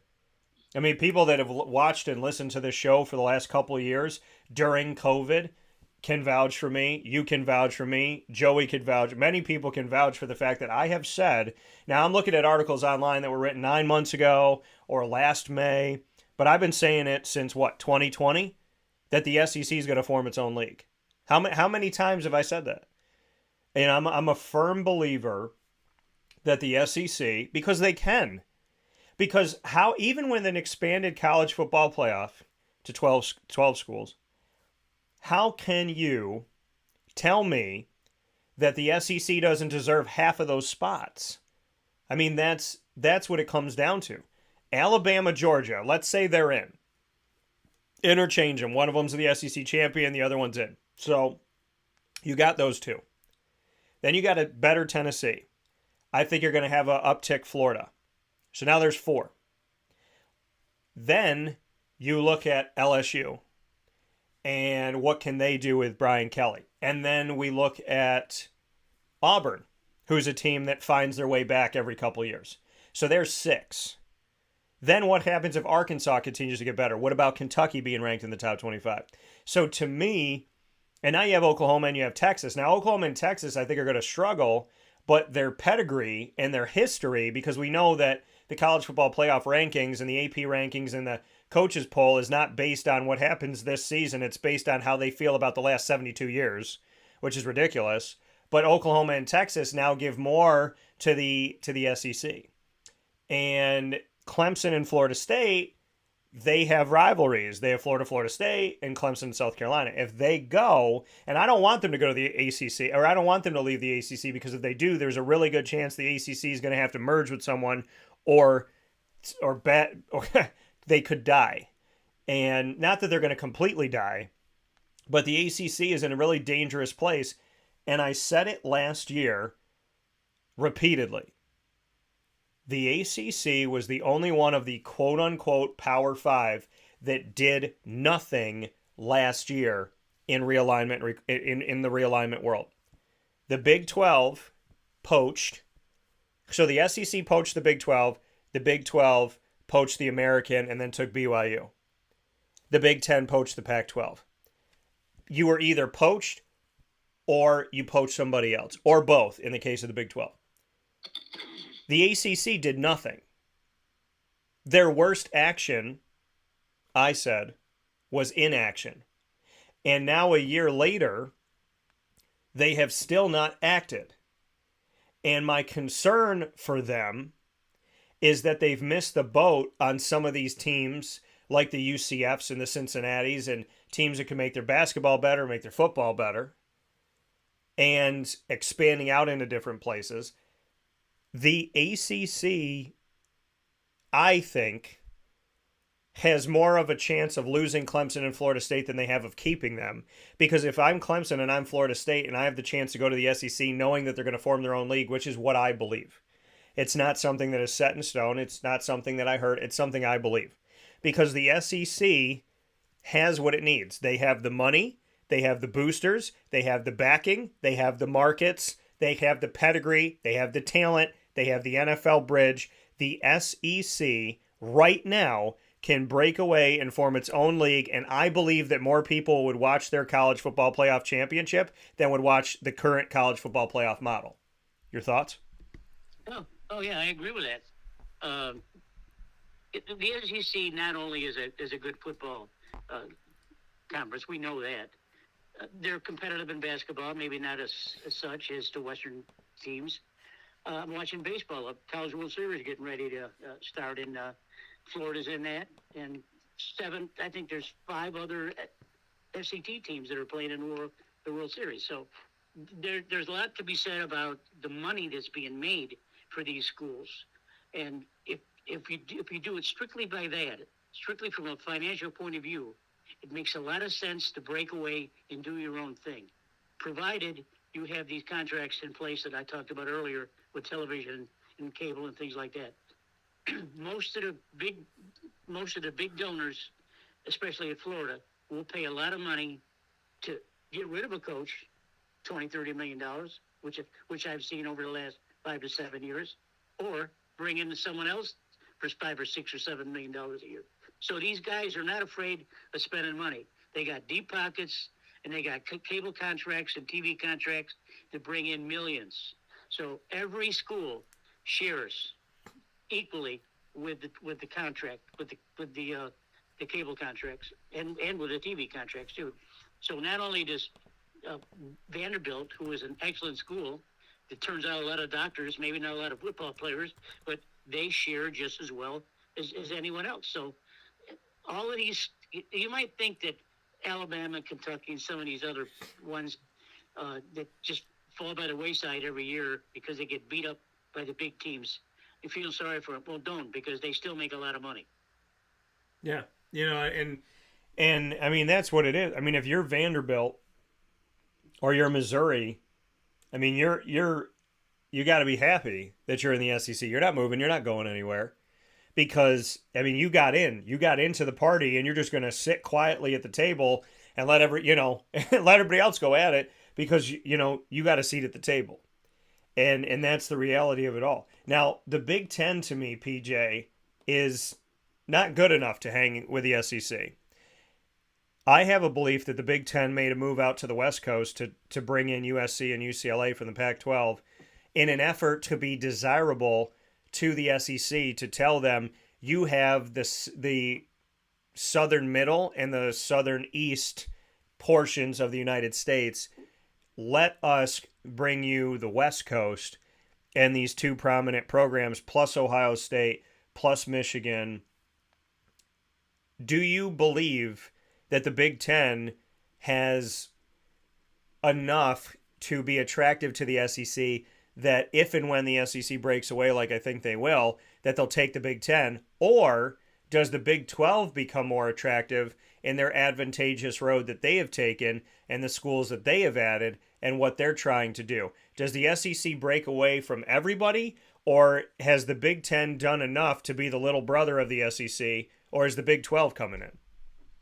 No, I think that the SEC has overshadowed everyone from the get-go with this deal. And when they first told us that Oklahoma and Texas were going to come to the SEC, I says, oh my goodness, I'm thinking that they're going to wind up beating each other, and the rest of the nation is going to be looking and maybe get a chance to win for the national championship. Well, Ohio State and those guys up there have got to do the same thing. But Daniel, simply, it's just, it comes down to basics. They simply don't have the athletes. I mean, Lincoln Riley, for all his brilliance, is going to go to Southern California and probably turn around Southern California. But does he have enough athletes to do that? Yeah. And if he does have to come over to the South and play some of these teams, is he going to be good enough? It's hard sledding for the rest of the country right now. And I know I seem redundant when I talk about the SEC a lot, but it's right there. It's staring at you. It's staring at you right in the face. If Clemson didn't want to belong in the SEC and still beat up in the ACC, then that's where they belong. But do I believe Clemson and Florida State Miami will come over? No, because they're going to get beat. They don't want to do that. They're going to stay there and they're going to be the big guys. But they share in the recruiting process down here too. Now, I tell you this. This is something that I've been thinking about for a while. I believe that Florida State this year will contend for a national championship. And you heard me say it. I told you 3 years ago that Mike Norvell was going to take 3 years to do it. He did a hell of a job last year. Now he's got almost three-quarters of his team back, plus a quarterback that can throw. I do believe that Florida State is going to contend for the national championship here. In saying that, they're going to have to beat Clemson, and they're going to have to meet Miami, which I'm not sure Miami is just the kind of team that they were 4 years ago.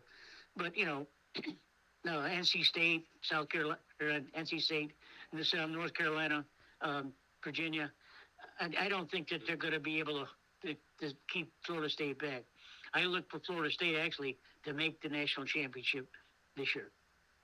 Yeah, I mean, you and I have talked about how Mike Norvell was going to turn that program around, and our belief that he would do it, and within the first 3 years we would see a change. So I don't deny that they're not going to challenge Clemson. The ACC doesn't have divisions anymore either, so it's a free for all. I would say right now, feet to the fire, Clemson, FSU in the ACC championship. So, we'll see. And but I would think that Clemson and FSU and Miami would be interested in leaving the ACC for the SEC. I know you said, well, they'll lose, but at the same time, if the SEC is going to start its own league, you have a choice of staying in a college football playoff without the SEC or going to the SEC and having their own playoff. And if you're a school knowing that the SEC is going to break away from everyone, which is what I have believed for 2 years, then you make the move, because the college football playoff is not going to hold the same weight if Clemson or Florida State or anybody from the ACC wins it and the SEC isn't involved. So if the SEC is not involved in the college football playoff, this is where the danger zone comes in. And if the SEC leaves, it means that Notre Dame's guaranteed to get in like they already are anyways. I mean, they could go 0-12 and they'll make it.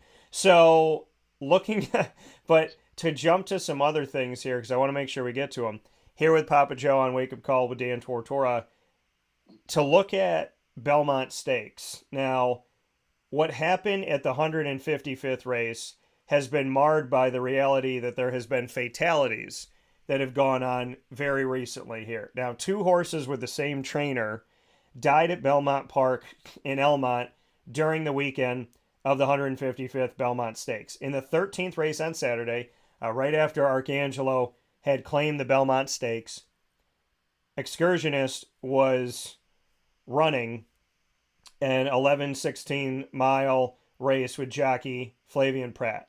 Now, the horse suffered what was called a quote-unquote catastrophic injury to its left front leg. The horse was euthanized. Now, that horse, Excursionist, was owned by Little Bluebird Stalls and trained by Mark Hennig. Now, from there, you look at this, of all 3 of the Triple Crown races this year have had fatalities. There was another incident that happened less than 24 hours later at Belmont Stakes with another horse trained by Hennig.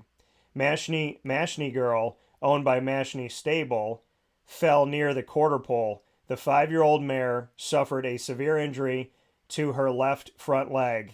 That was the 4th death at Belmont Park since May 4th. Now, Hennig said, quote, "I'm not holding up very well. It's been very emotional. I just can't fathom this ever happening. 2 horses you run in a row. I mean, I've run over 10,000 horses and have never had anything close to this," end quote. Now, he's not the only trainer to experience this. Parents Pride and Chasing Artie, both owned by Ken Ramsey, trained by Safi Joseph Jr., and had Luis Saez as their jockey, were 2 of the horses that recently died at Churchill Downs. So Parents Pride and Chasing Artie, Joseph was suspended indefinitely by that track. And earlier in June, Churchill Downs announced the suspension of all racing after 12 horses died in a month. So what is going on, PJ? You love horse racing, but we've seen a lot of horses die. We've seen 2 of them die at Belmont Stakes close to each other with this same connection here with Hennig. So, I mean, seeing something like this happen and so quickly, trained by the same person, both of those horses have leg injuries. They both die at Belmont Stakes, and we have now seen fatalities at every piece of the Triple Crown this year. What's going on? Well, that's a good question, Daniel. And of course, I have thoughts. Let's go back to Churchill Downs a little bit, to Safi Jovis Jr. Staffy is one of the top 10 trainers in this country. He makes a lot of money. He trains a lot of horses. He wins a lot of races. He uses a treasure trove of jockeys wherever he is. He races at 3 or 4 different tracks. Perhaps maybe something slipped out of Safi's view. I mean, he can't be everywhere all the time, which is why wherever he is, he has an assistant trainer that takes over for him, but he has to have the same influence that Safi does on his horses. Now, in saying that, Churchill Downs is notorious for sweeping stuff under the rugs. or they want to make a big play. It's one or the other with those guys. They think they're the best in the country. Some people say they are. I don't think they are, but they're going to make a big show here now, and they're going to have all their turf courses and their dirt tracks. They're going to be analyzed by this, be analyzed by that. And then they'll come up with a solution. Meanwhile, they're running over at Ellis Park. And Ellis Park is, it's a minor league track, but they're racing for a lot of money over there because that's where Churchill Downs is paying them. Now move forward to this year, or to this month, with Mr. Henning. Mark Henning is what we call a minor leaguer. He's not a prolific trainer, but he does have a good reputation. He doesn't win a lot of races. He's only won nine this year. He's only made $677,000 so far. That's really not a lot of money when you're racing in New York. Last year, he had 24 wins and he banked $1,440,000. Again, that's not a lot of money when you're talking about New York. Racing has gotten to where, first of all, you're not going to see people at the tracks very much longer. Now, when you have an event like Churchill Down or like the Belmont Stakes, that's going to bring in 60,000 people, which it did, and it's a fun thing. The Kentucky Derby is another one. But when you watch overnight races at these racetracks, it's a cavern. There's no one there. Of course, there's going to be people there playing, but they're not going to be number in the thousands, not anymore. And in saying that, these trainers are racing for so much money now, because just about every track has an arrangement with a casino, or a racino they call them now, where the casino is helping pay for the purses to these tracks, because they don't want to see the tracks lose money or even close. Now, every trainer is competitive, period. I don't think that any trainer out there is going to put a horse in question who may has a problem, maybe has a bow tendon or something like this, maybe has a high fever or coughing blood or something like that. Is not going to put him in a race. That's not going to happen. These guys are too sharp. At this level, now at the cheaper level, you're going to see bow tendons race almost every other race. So we're talking different apples here, apples and oranges. Trainers, especially, they've got to win more money for their owners, and they've got to produce more champions than they ever have. Oh, you talk about the major programs like Chad Brown and Todd Pletcher and Bill Mott and Steve Asmussen and so on and so on. Just there's only 7 or 8 of these guys in the country that make this kind of money. They are set up not to fail, but they're set up to win. Yeah. Their charges to their owners are outrageous. Their training fees are outrageous, but they got the bucks behind them. Therefore, they have the best horses on the track. Mark Henning just got caught for some other reason. He doesn't have a bad reputation. He doesn't race a lot of horses, so I feel bad for the guy. I mean, I don't think there's anything going on here. You got to remember that horse racing in itself, when you race a horse is 1,000 pounds or 1,100 pounds, and are on 4 spindly little legs. And to get a horse going forward is to move into the jockey. He knows what to do, how to do it, when to do it, and get these horses in the best position to win. Sometimes the jockeys and the riders can get them too forward placed to really snap a leg, and that's unfortunate. It's just too much weight going forward. Now, some of them have a fetlock in the back that they break.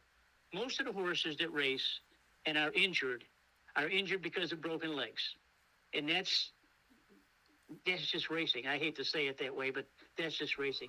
Meanwhile, you got PETA, who's the guru of everyone when it comes to animals. They want Belmont to shut down immediately and take do their due diligence in trying to find out what's happening. Nothing wrong with the racetracks. The tracks are solid. Belmont has 2 turf courses, an outer turf course and an inner turf course.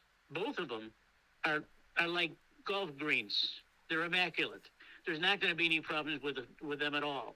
And the main track It's got 3 or 4 inches of cushion. There's nothing wrong with. Look at it. PETA is just trying to stir things up, but they scared Churchill Browns enough to where they suspended racing. Now, Churchill's not going to come up with anything. Oh, they may come up with a little alteration, a modification of their main tractor, something like that. But meanwhile, they're racing at Ellis Park, which is an inferior track to Churchill Downs. Yet the same horses will be racing there for the same money that they would be racing for in Churchill. So it's not an easy situation, and it's not going to ever remedy itself. It's not. The cheap tracks are going to continue to run. You don't hear about the horses that break down at cheap tracks because they're in the dozens that break down and die. And I worked at one of those years ago, and that's the way it is. I mean, the cheap tracks, the race for cheap money, and they have the cheaper horses, and subsequently those horses break down and euthanized. Where we hear about everything is when the big tracks wind up having a problem. I don't think this is going to go away, but I don't think they're going to find anything at Belmont at all. Belmont is one of the best tracks in the world, period. So here's one. I mean, PETA did obviously release a statement.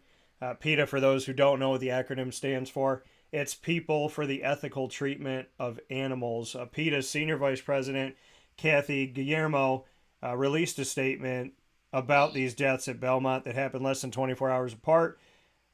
She said, quotes, 2 dead thoroughbreds in 2 days with the same trainer on the same track means one thing. Belmont Park is failing to protect horses. Like Churchill Downs, Belmont must suspend racing immediately to avoid the same bloodbath. Anything less makes Belmont complicit in the fatalities. End quote. Here's my thing, PJ. I want to get your thoughts on what was said by PETA just now, but I also want to get your thoughts on why are we euthanizing these horses? You know what I mean? It's, okay, they say that these horses go through a leg injury and they're shot, right? So they retire some of these horses at like a few years old, and, they euthanize them or whatever. They kill them, right? Here's my thing. If a horse injures their leg or injures whatever, there's a chance that it can heal. Now, they may never race again, but they could go be a horse and stay alive.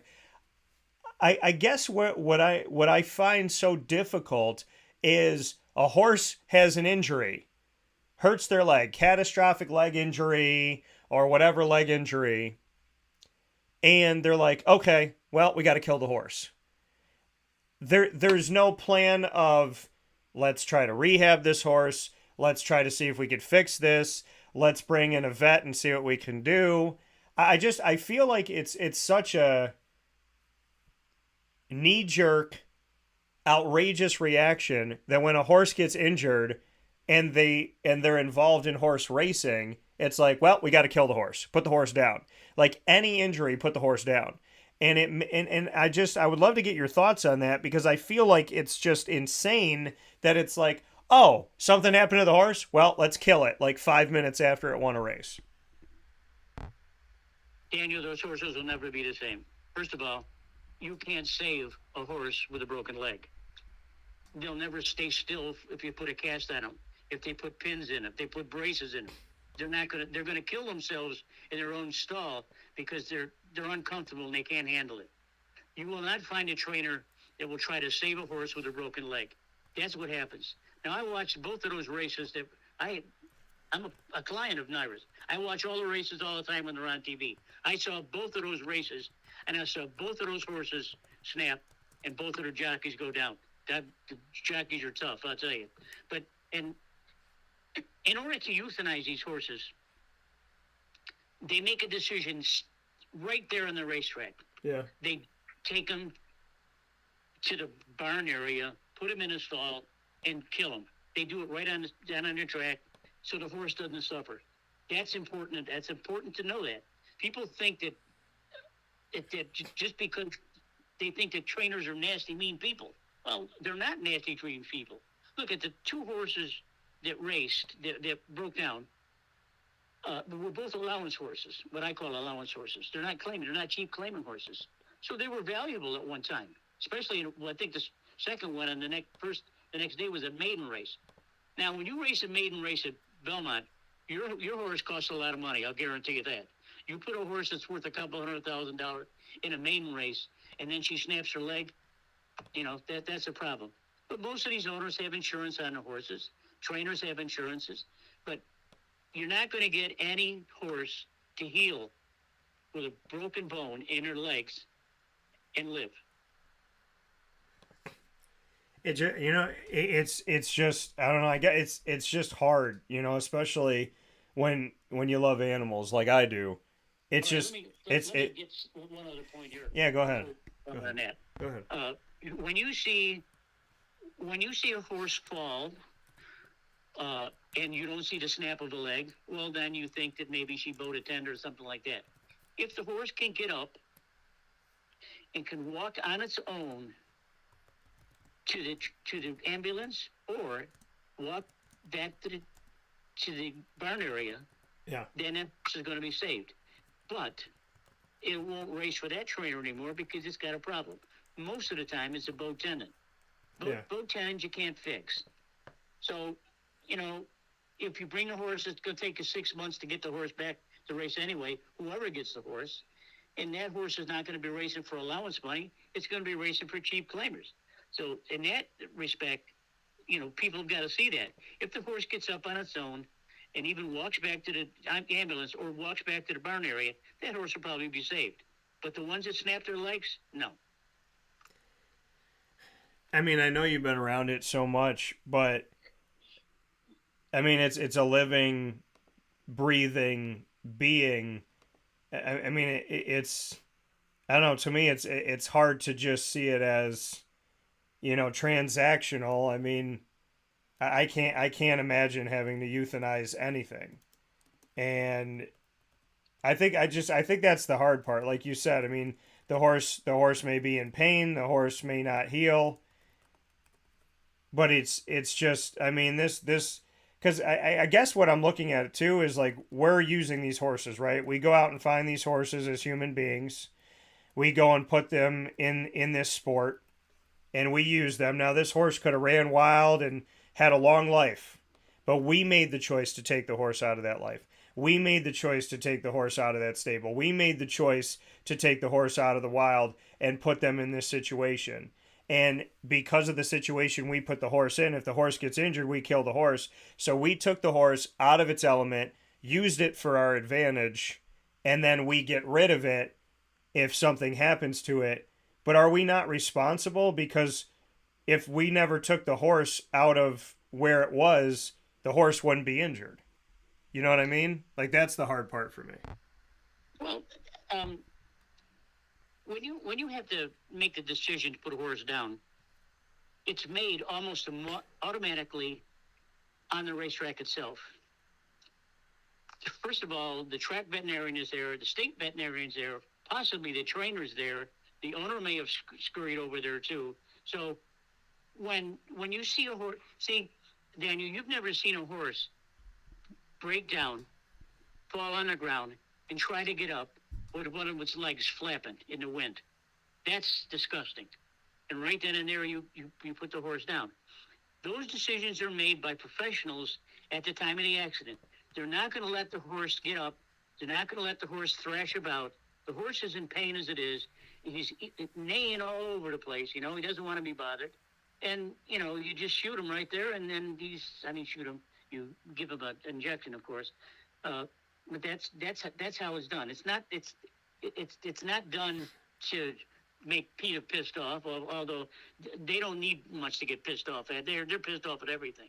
Matter of fact, they would probably close all the racetracks all around the world if it wasn't for them.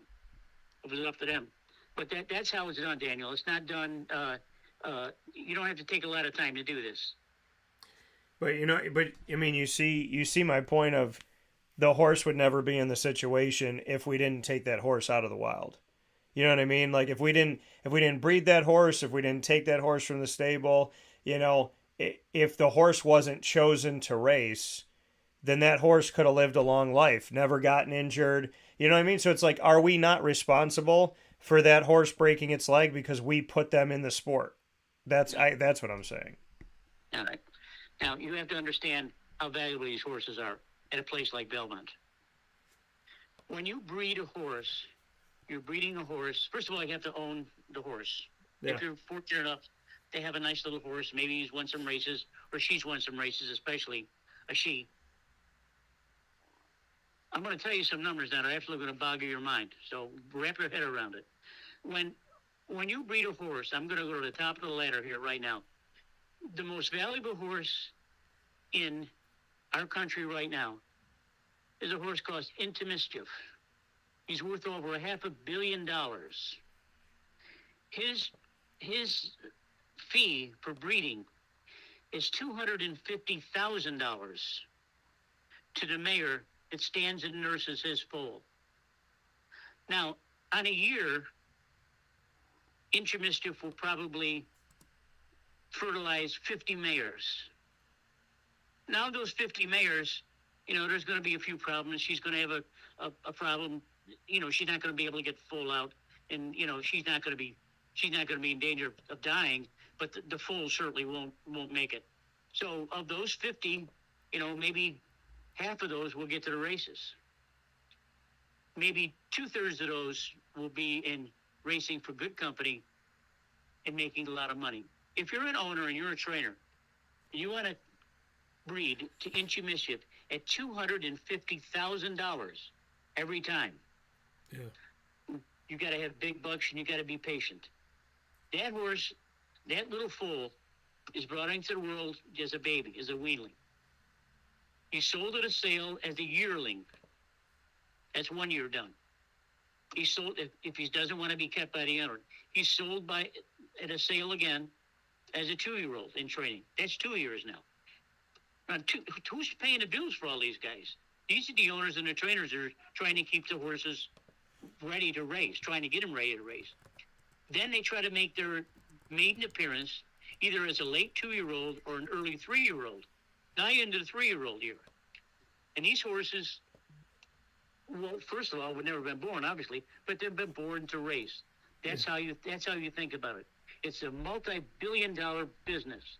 And the people that are taking advantage of it all now are the foreign people, the Arabs especially, the Saudis. They're spending millions and millions of dollars on horse races from horses from this country. Now, when you if you checked into the sales, the Passing Testament is the biggest sale around. They have 4 or 5 different sales throughout the year for yearlings, 2-year-olds, or horses of racing caliber. And the prices that they get for these horses is astronomical. If you're lucky enough to be Chad Brown or Todd Fletcher or one of these guys, their money's guys will go to a 2-year-old sale and say, all right, let's look for a horse. Okay, they go through their whole catalog. They say, da. They go around, they look at the horse. Horse comes out to the ring. All of a sudden, the bidding goes crazy.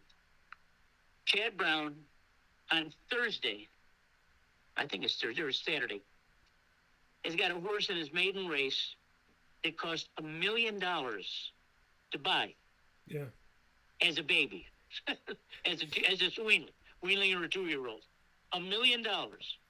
Now that owner, who I know from breeding, will have to pay training fees to Chad Brown all that time to get this horse to the races.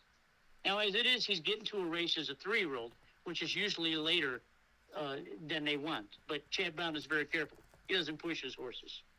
So if this horse doesn't pan out in the races, and all of a sudden she's run 10 races and she hasn't won her maiden yet.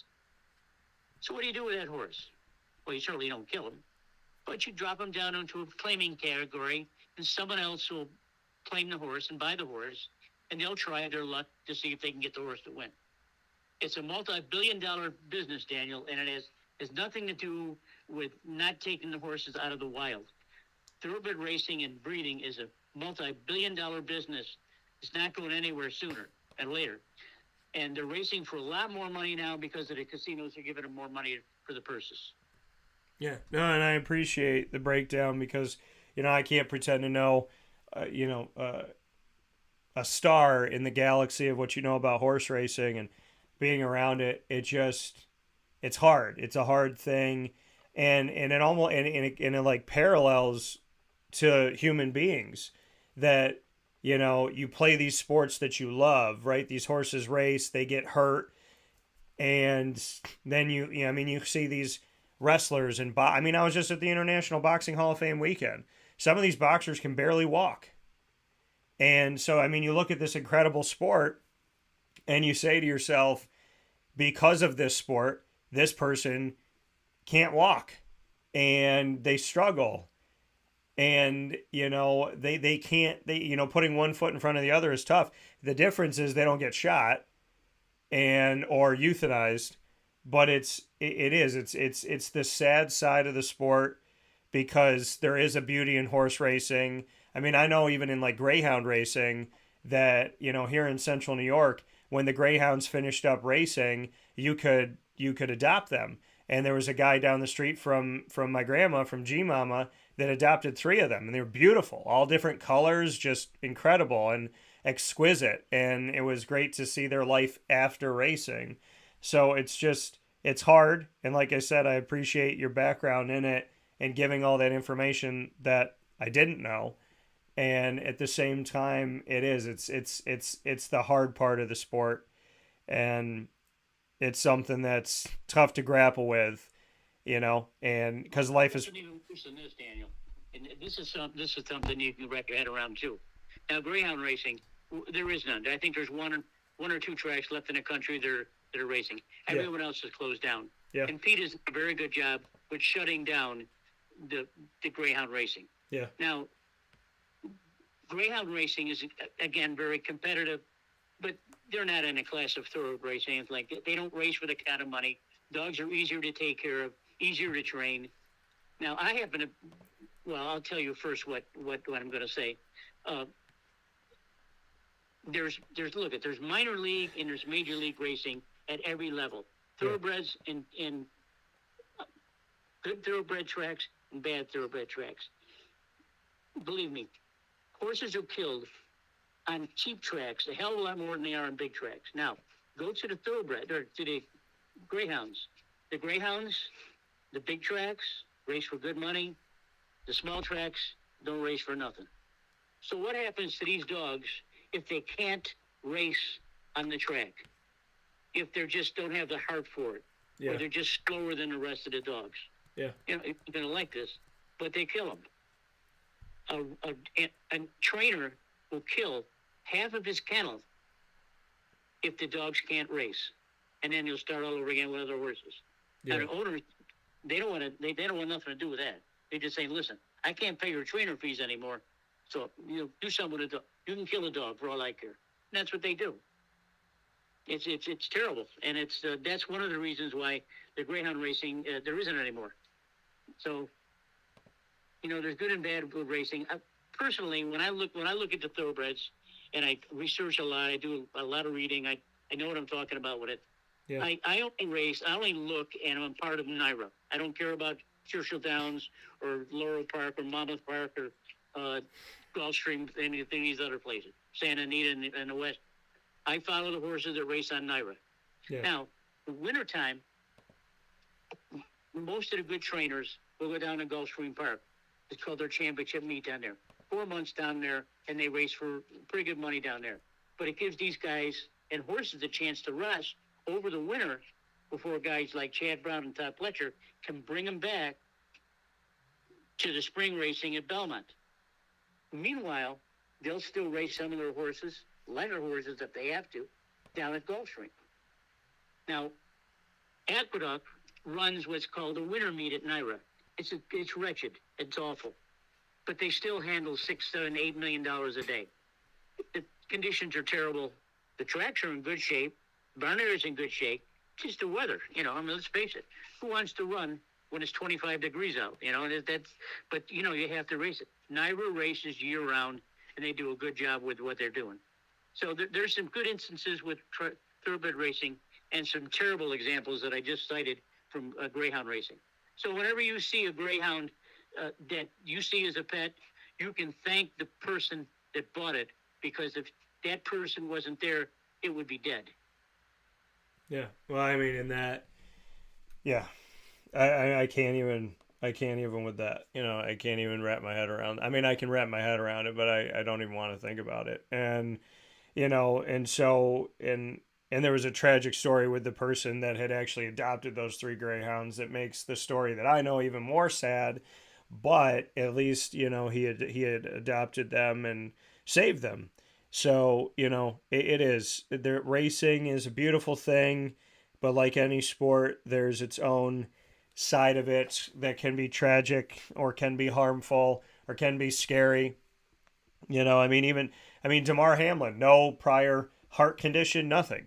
And he got hit in the most unique way and spot that he died on the field and had to be brought back to life. And, has it ever happened in football before? Maybe not. Maybe never in the NFL. But it happened there. And then it makes you think, oh my gosh, if you got hit the right way, could you die? I mean, I remember when Michael Irvin got hit by, I think it was Bobby Taylor, and it was Philadelphia Eagles. He got hit by Taylor, and he was laying down on the field, just motionless. And they had said, he could have died by the hit. It could have severed his spine. And the way that he got hit, he was still alive, but they told him that he could never play football again because if he had gotten hit again, then he could literally die. I mean, he could have just, severed his spine right there. And you think about, he was just hit in the perfect spot at the right speed with the right pressure to create a situation that was almost catastrophic. And, it's that side of it that makes for those difficult. Now, how many football games go on? Pee-wee, high school, college, pro, all year long, 7-on-7, and nothing ever happens. But that one hit, you don't forget it because science has to recognize it and be prepared for it. So, that's a tough side of it. PJ and I are going to take a step aside. I'm going to take a deep breath because, horse racing is a beautiful thing, but especially with the greyhounds, it's a tough thing to stomach. We're going to take a step aside for a fast break, and we'll come back. PJ will bring us around the world of Major League Baseball right after this.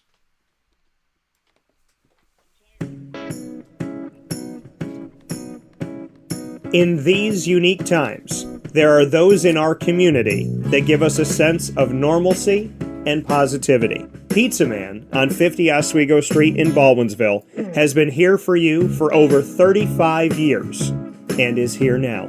Call 315-638-1234 or order online at pizzamanbeeville.com to bring those familiar tastes into your home. And remember to come see our monthly on-site broadcasts centered around the community and our Baldwinsville bees. Pizza Man in Baldwinsville. Any way you slice it, they are always here for you.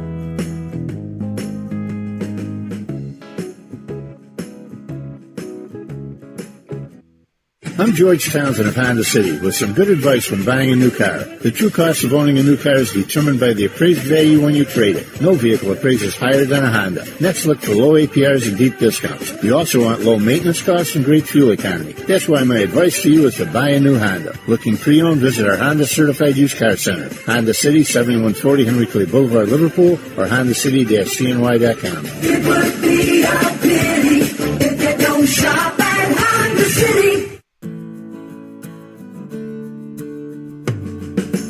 Our corporate purpose at Chick-fil-A is to glorify God by being faithful stewards of all that's entrusted to us and to positively influence all those who come in contact with Chick-fil-A. And what became increasingly clear from our success in Cicero is that people love Chick-fil-A. And also I think we recognized that, we had a great opportunity to grow the brand and grow our platform. I felt incredibly grateful when I was selected to be a Chick-fil-A operator. I think what it's meant for me, what I've come to realize on a very deep level is that this is a calling for me. It's not a career. It's not a job. The Lord called me to be a Chick-fil-A operator and to use these restaurants to glorify Him and to positively influence other people. I'm blessed. I'm very blessed. head to Chick-fil-A Clay on 3974 State Route 31 in Liverpool, New York.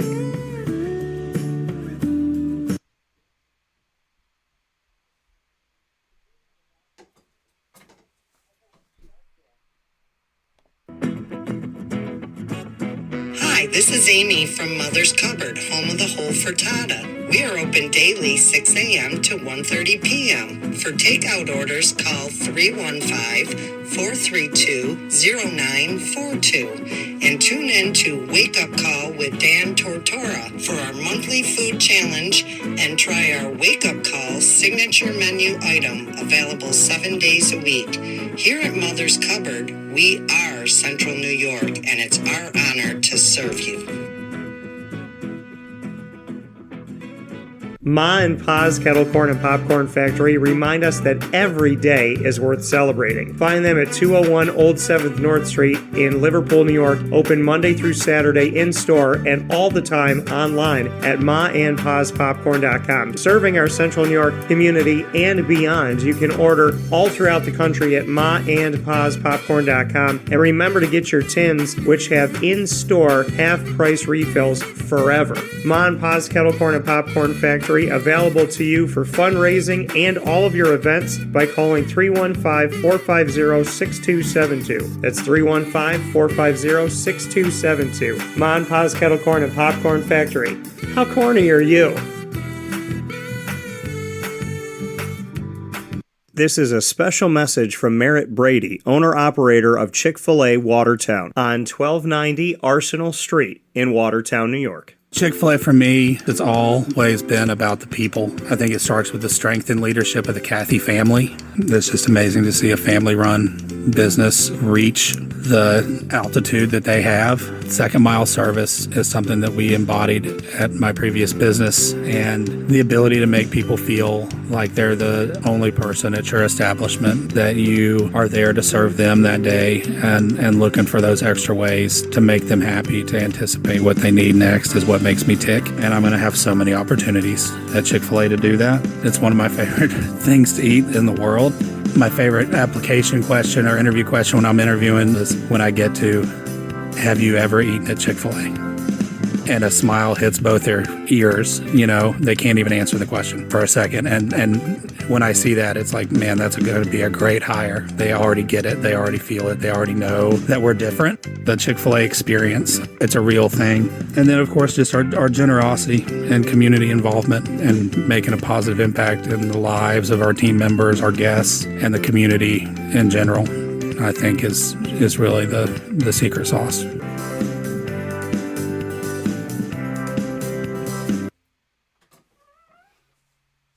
Welcome back here to Wake Up Call with Dan Tortora, here where sports truly meets that thing called life. We appreciate you being here every Monday through Friday from 9 a.m. to 11 a.m. Eastern Time, and are so thankful for the opportunity to be able to speak with you here on the broadcast. We are here on a Thursday with Papa Joe, under promise, over deliver, so we're giving you more than 2 hours on the broadcast here today. Matt Morgan joining me in hour number 1, and in hour number 2, PJ, which I'm excited to have him here on the show to talk about baseball. Before the break, we spoke on horse racing, Belmont Stakes, the 2 recent deaths, as well as greyhound racing, and we got into the NBA Finals, the Denver Nuggets winning their first championship in their first trip to the finals, and we spent some time with college football and the SEC and what I think could happen in college football moving forward with the SEC, as I've said for a couple of years, that I think they'll break away. Greg said Luis Arias this weekend in his quest for 400, very impressive.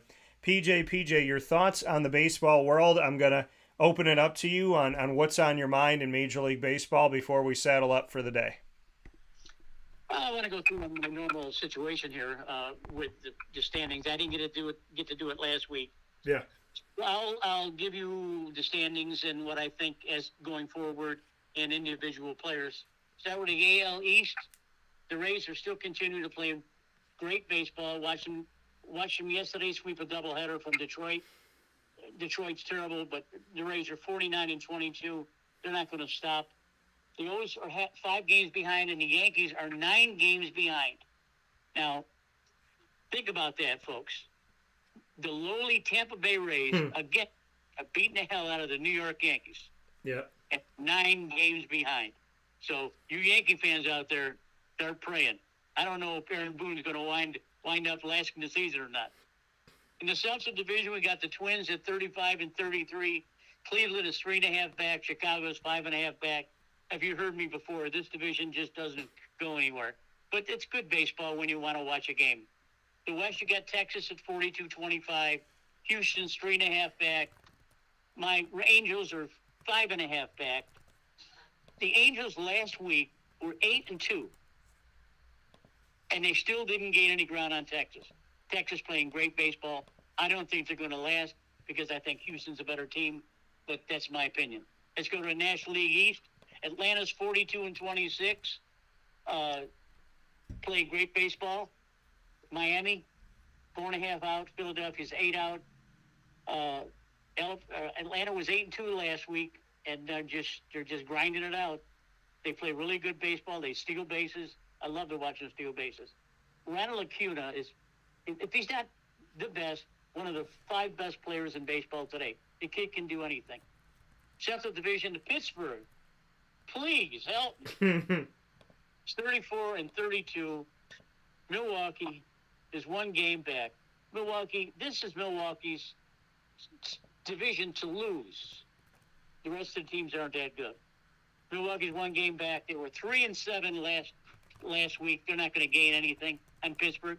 Pittsburgh's an average team. Cincinnati's 1.5 back. Now they're 8-2.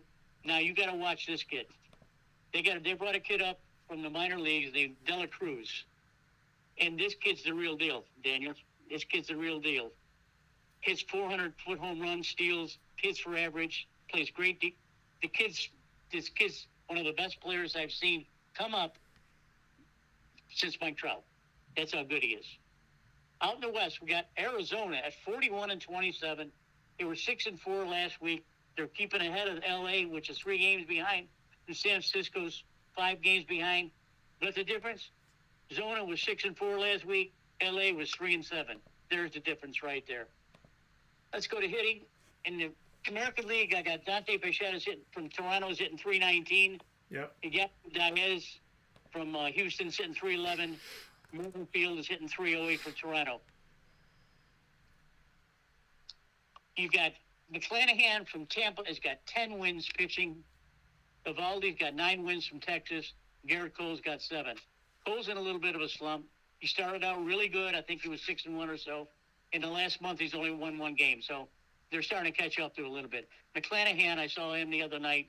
He's a crafty guy. He's amazing. He's amazing to watch. And again, Tampa Bay, they win because of this. ERA, we got Rodriguez from Detroit is 2.13. McClanahan again, 2.18. And Minnesota, Sonny Gray is 2.25. So you got McClanahan, he's winning, and he's got a low ERA. Tampa Bay's winning. That's the recipe for good ball. In the National League, we got Arez at Miami's hitting 378. Forget about the 400 stuff. Acuna is Atlanta hitting 333. And Freeman from LA is hitting 331. Mitch Keller at Pittsburgh's got 8 wins. Kershaw's got 8 wins. I saw him last night.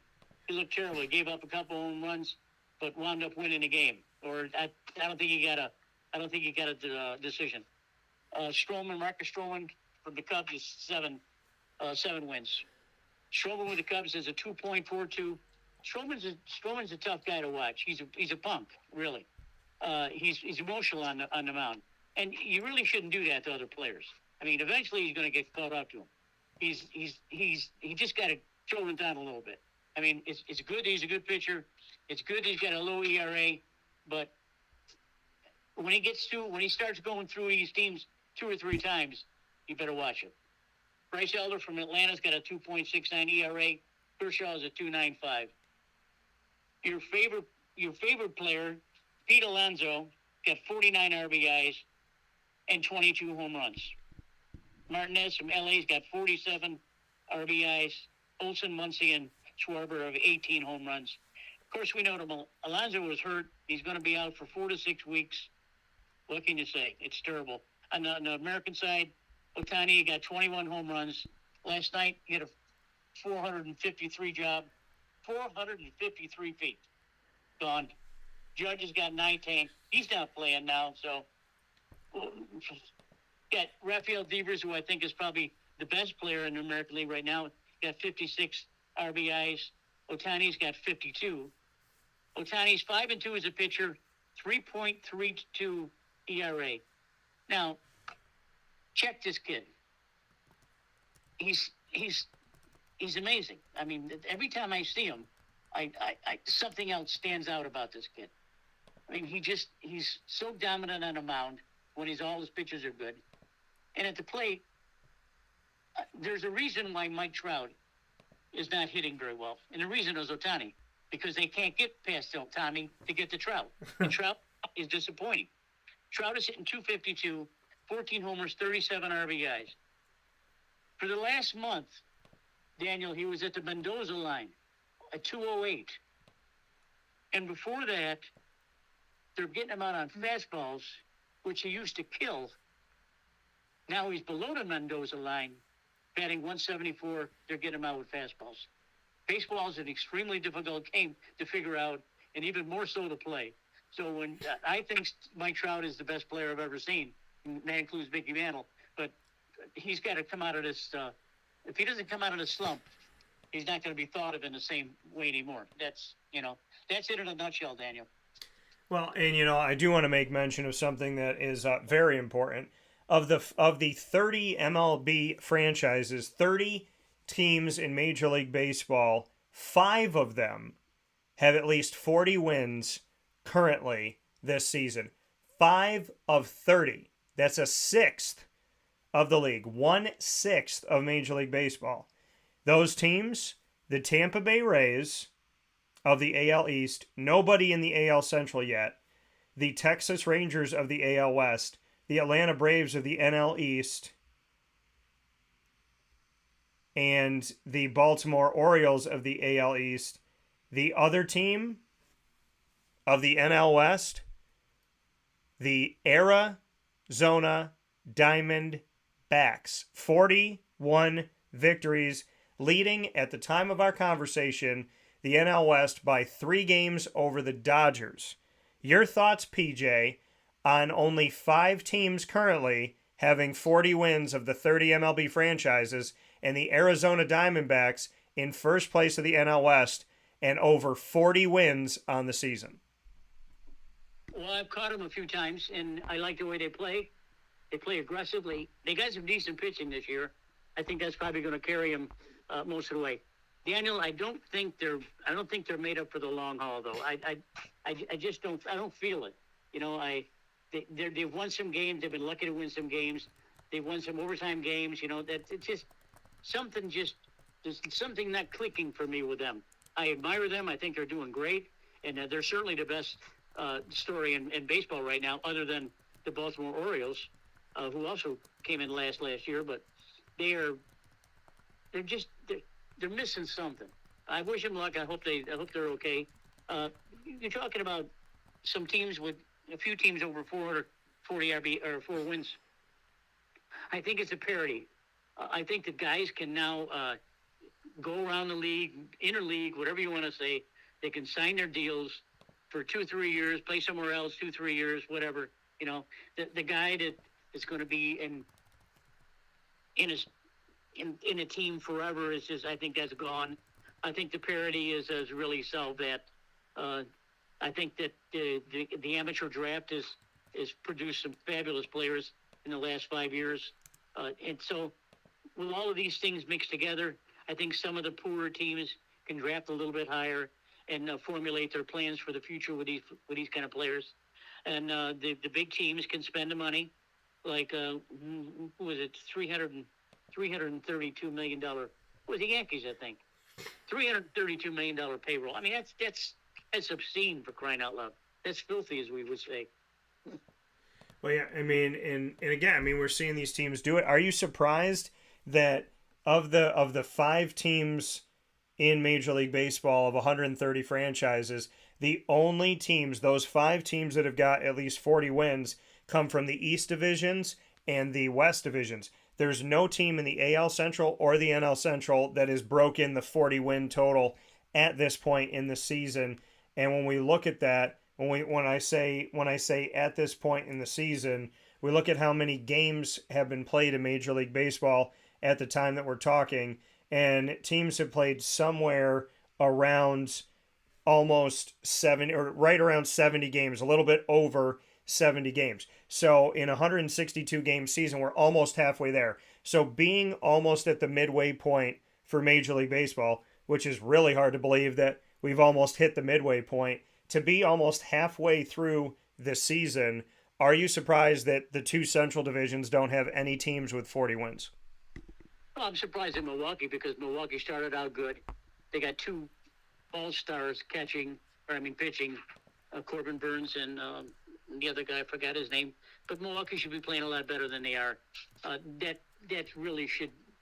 They should be doing much better than they are.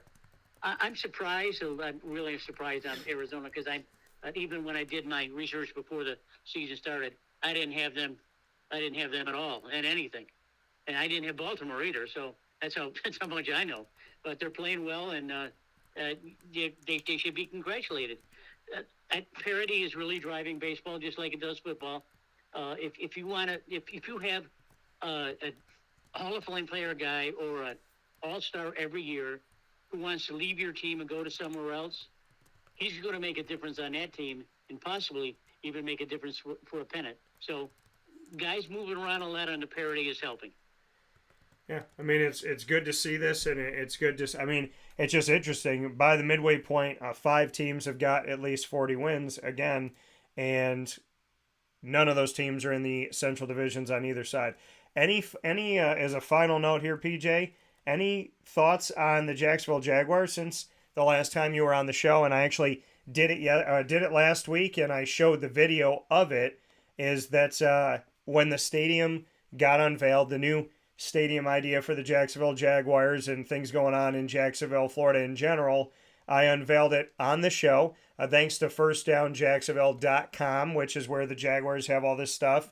Thanks to them and the video that they shared, I was able to share it here on Wake Up Call with Dan Tortora and discuss it as well. Your thoughts on the Jaguars getting a stadium upgrade? Now, they've obviously made upgrades to their stadium. They've done video boards. They've done different things, but this stadium is going to look more like a spaceship, a la Las Vegas Raiders.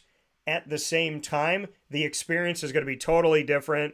I will say about a TIAA bank field is it gets confusing. If you go down one escalator, you don't know what stairs you have to take to get back. A lot of concrete, a lot of ramps, a lot of confusion. Now there's going to be these like ramps that go into these beautiful areas.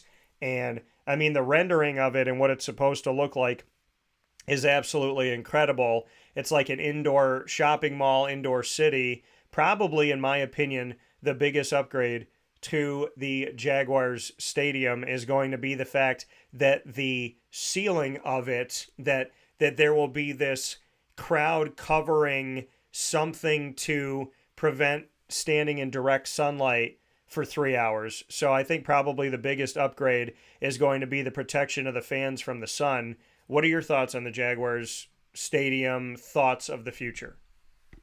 Well, the stadium, it resembles the stadiums they have in Europe where they play soccer, where there's an outside ring that protects the fans and the players just have to grovel around in the mud. That's probably where Shad Khan got that from. There's been very little talk. Evan Ingram didn't come to camp because he's a franchised ag. He thinks he can do better. We'll see what happens. Josh Allen's looking real good, working on his contract too. Patterson's Bill happy with everything. Press Taylor, the offensive coordinator, loves what Lawrence said. Lawrence looks bigger.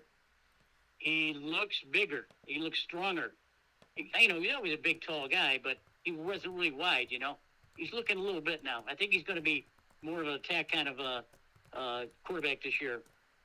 Now, to answer your question about the stadium, well, while the stadium's being built, there was several talk about maybe going to Gainesville, the Daniel Griffin Stadium over there, which holds 100,000 people. Yeah. Going to Orlando, to their Central Florida stadium down there. Certainly there's nothing in North Florida. However, Daytona Beach got their nose in there, and Daytona International Speedway may want to host the Jaguars for that time. Now, if you've seen the new configuration of the 500 or the Daytona, you find it completely different the way it used to be. Their glass closed grandstand clubhouse, almost the entire depth or the entire length of the stretch, which is considerably long. It's huge. Now, I'm not sure where you can put a football team, I think, on the grass, which makes sense. I don't know what the visibility is going to be, but it's curious that Daytona got their nose in there. I'm not sure if the Jaguars are going to give it any thought, but it's interesting. Certainly, there's enough space for it all, and there's a hell of a lot of room for parking too. So that shouldn't be a problem. Anyway, it's good to talk over. Well, you know what I think would be perfect, and I said this already.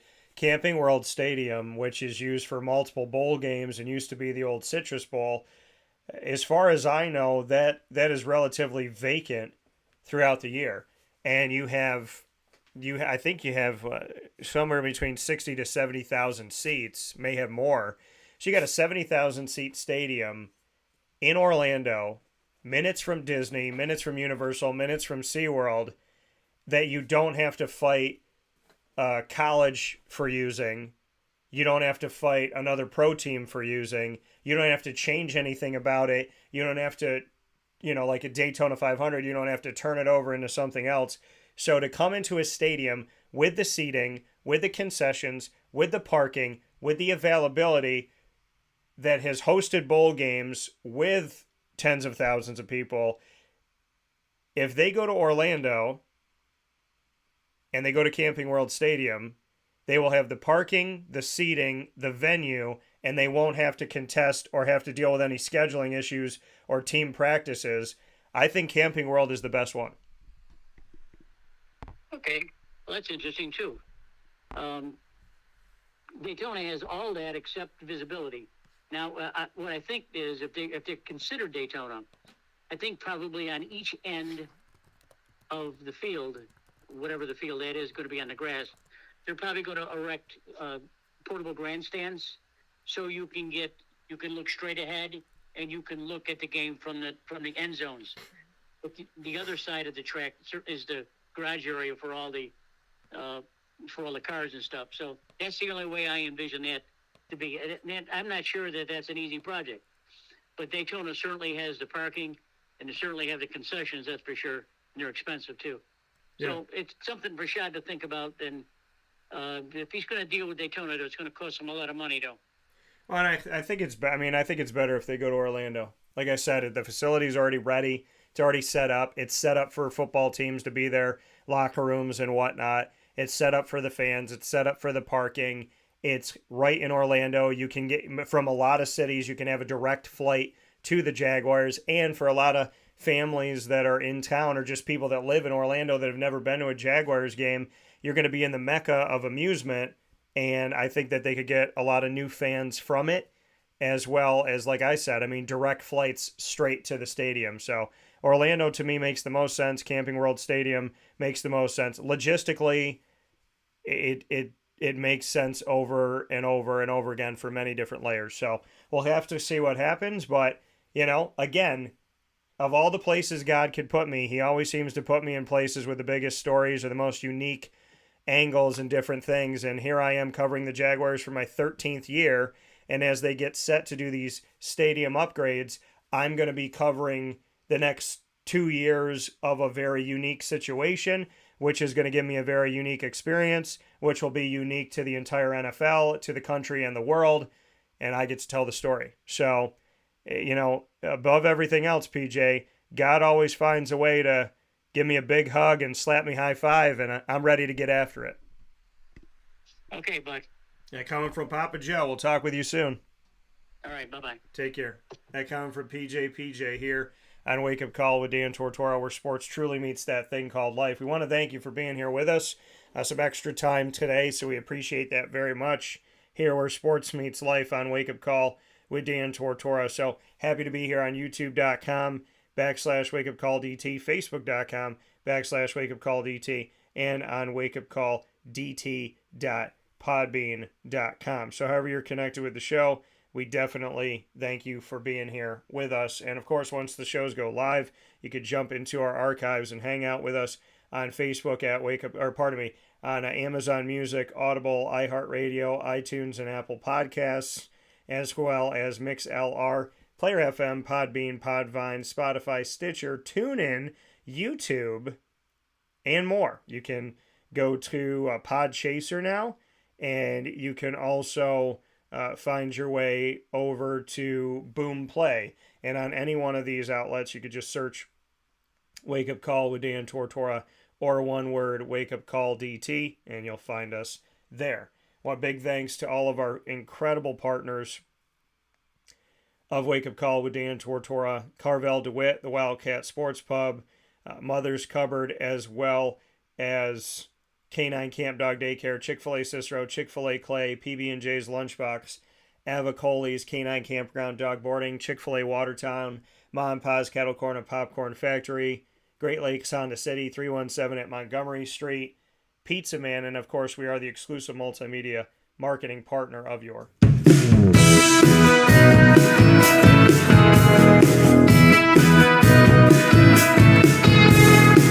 Lemoyne College Dolphins. It's Fins Up every single month on Wake Up Call with Dan Tortora. Your Dolphins join us during Dolphin Time, Wednesdays at 9 a.m. weekly. You'll find the Dolphins here on Wake Up Call with Dan Tortora every first and third Wednesday of each month with AD and DT, featuring Athletics Director Bob Beretta and myself, Dan Tortora. Every second and fourth Wednesday, you'll find us here with the awesome stories from student athletes, coaches, administration, future Dolphins, and alumni.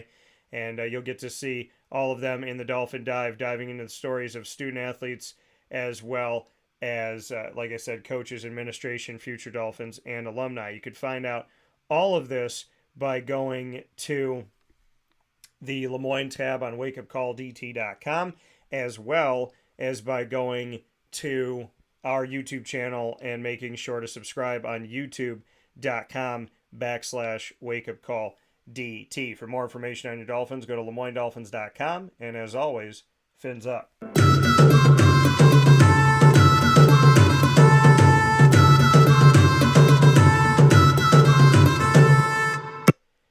The Bryan and Stratton College Bobcats of Syracuse are also exclusive multimedia marketing partners with Wake Up Call with Dan Tortora. You could find your Bobcats every single month on Wake Up Call with Dan Tortora, where sports truly meets that thing called life. Your Bobcats are here with you in stories from their student athletes, coaches, and administration happening all throughout the year on Wake Up Call with Dan Tortora. So definitely come out and see us on all of our wonderful outlets, and stay close to Facebook at Wake Up Call DT, Twitter at Call DT, and Instagram at Wake Up Call_DT to find out when the Bobcats are going to be joining us next.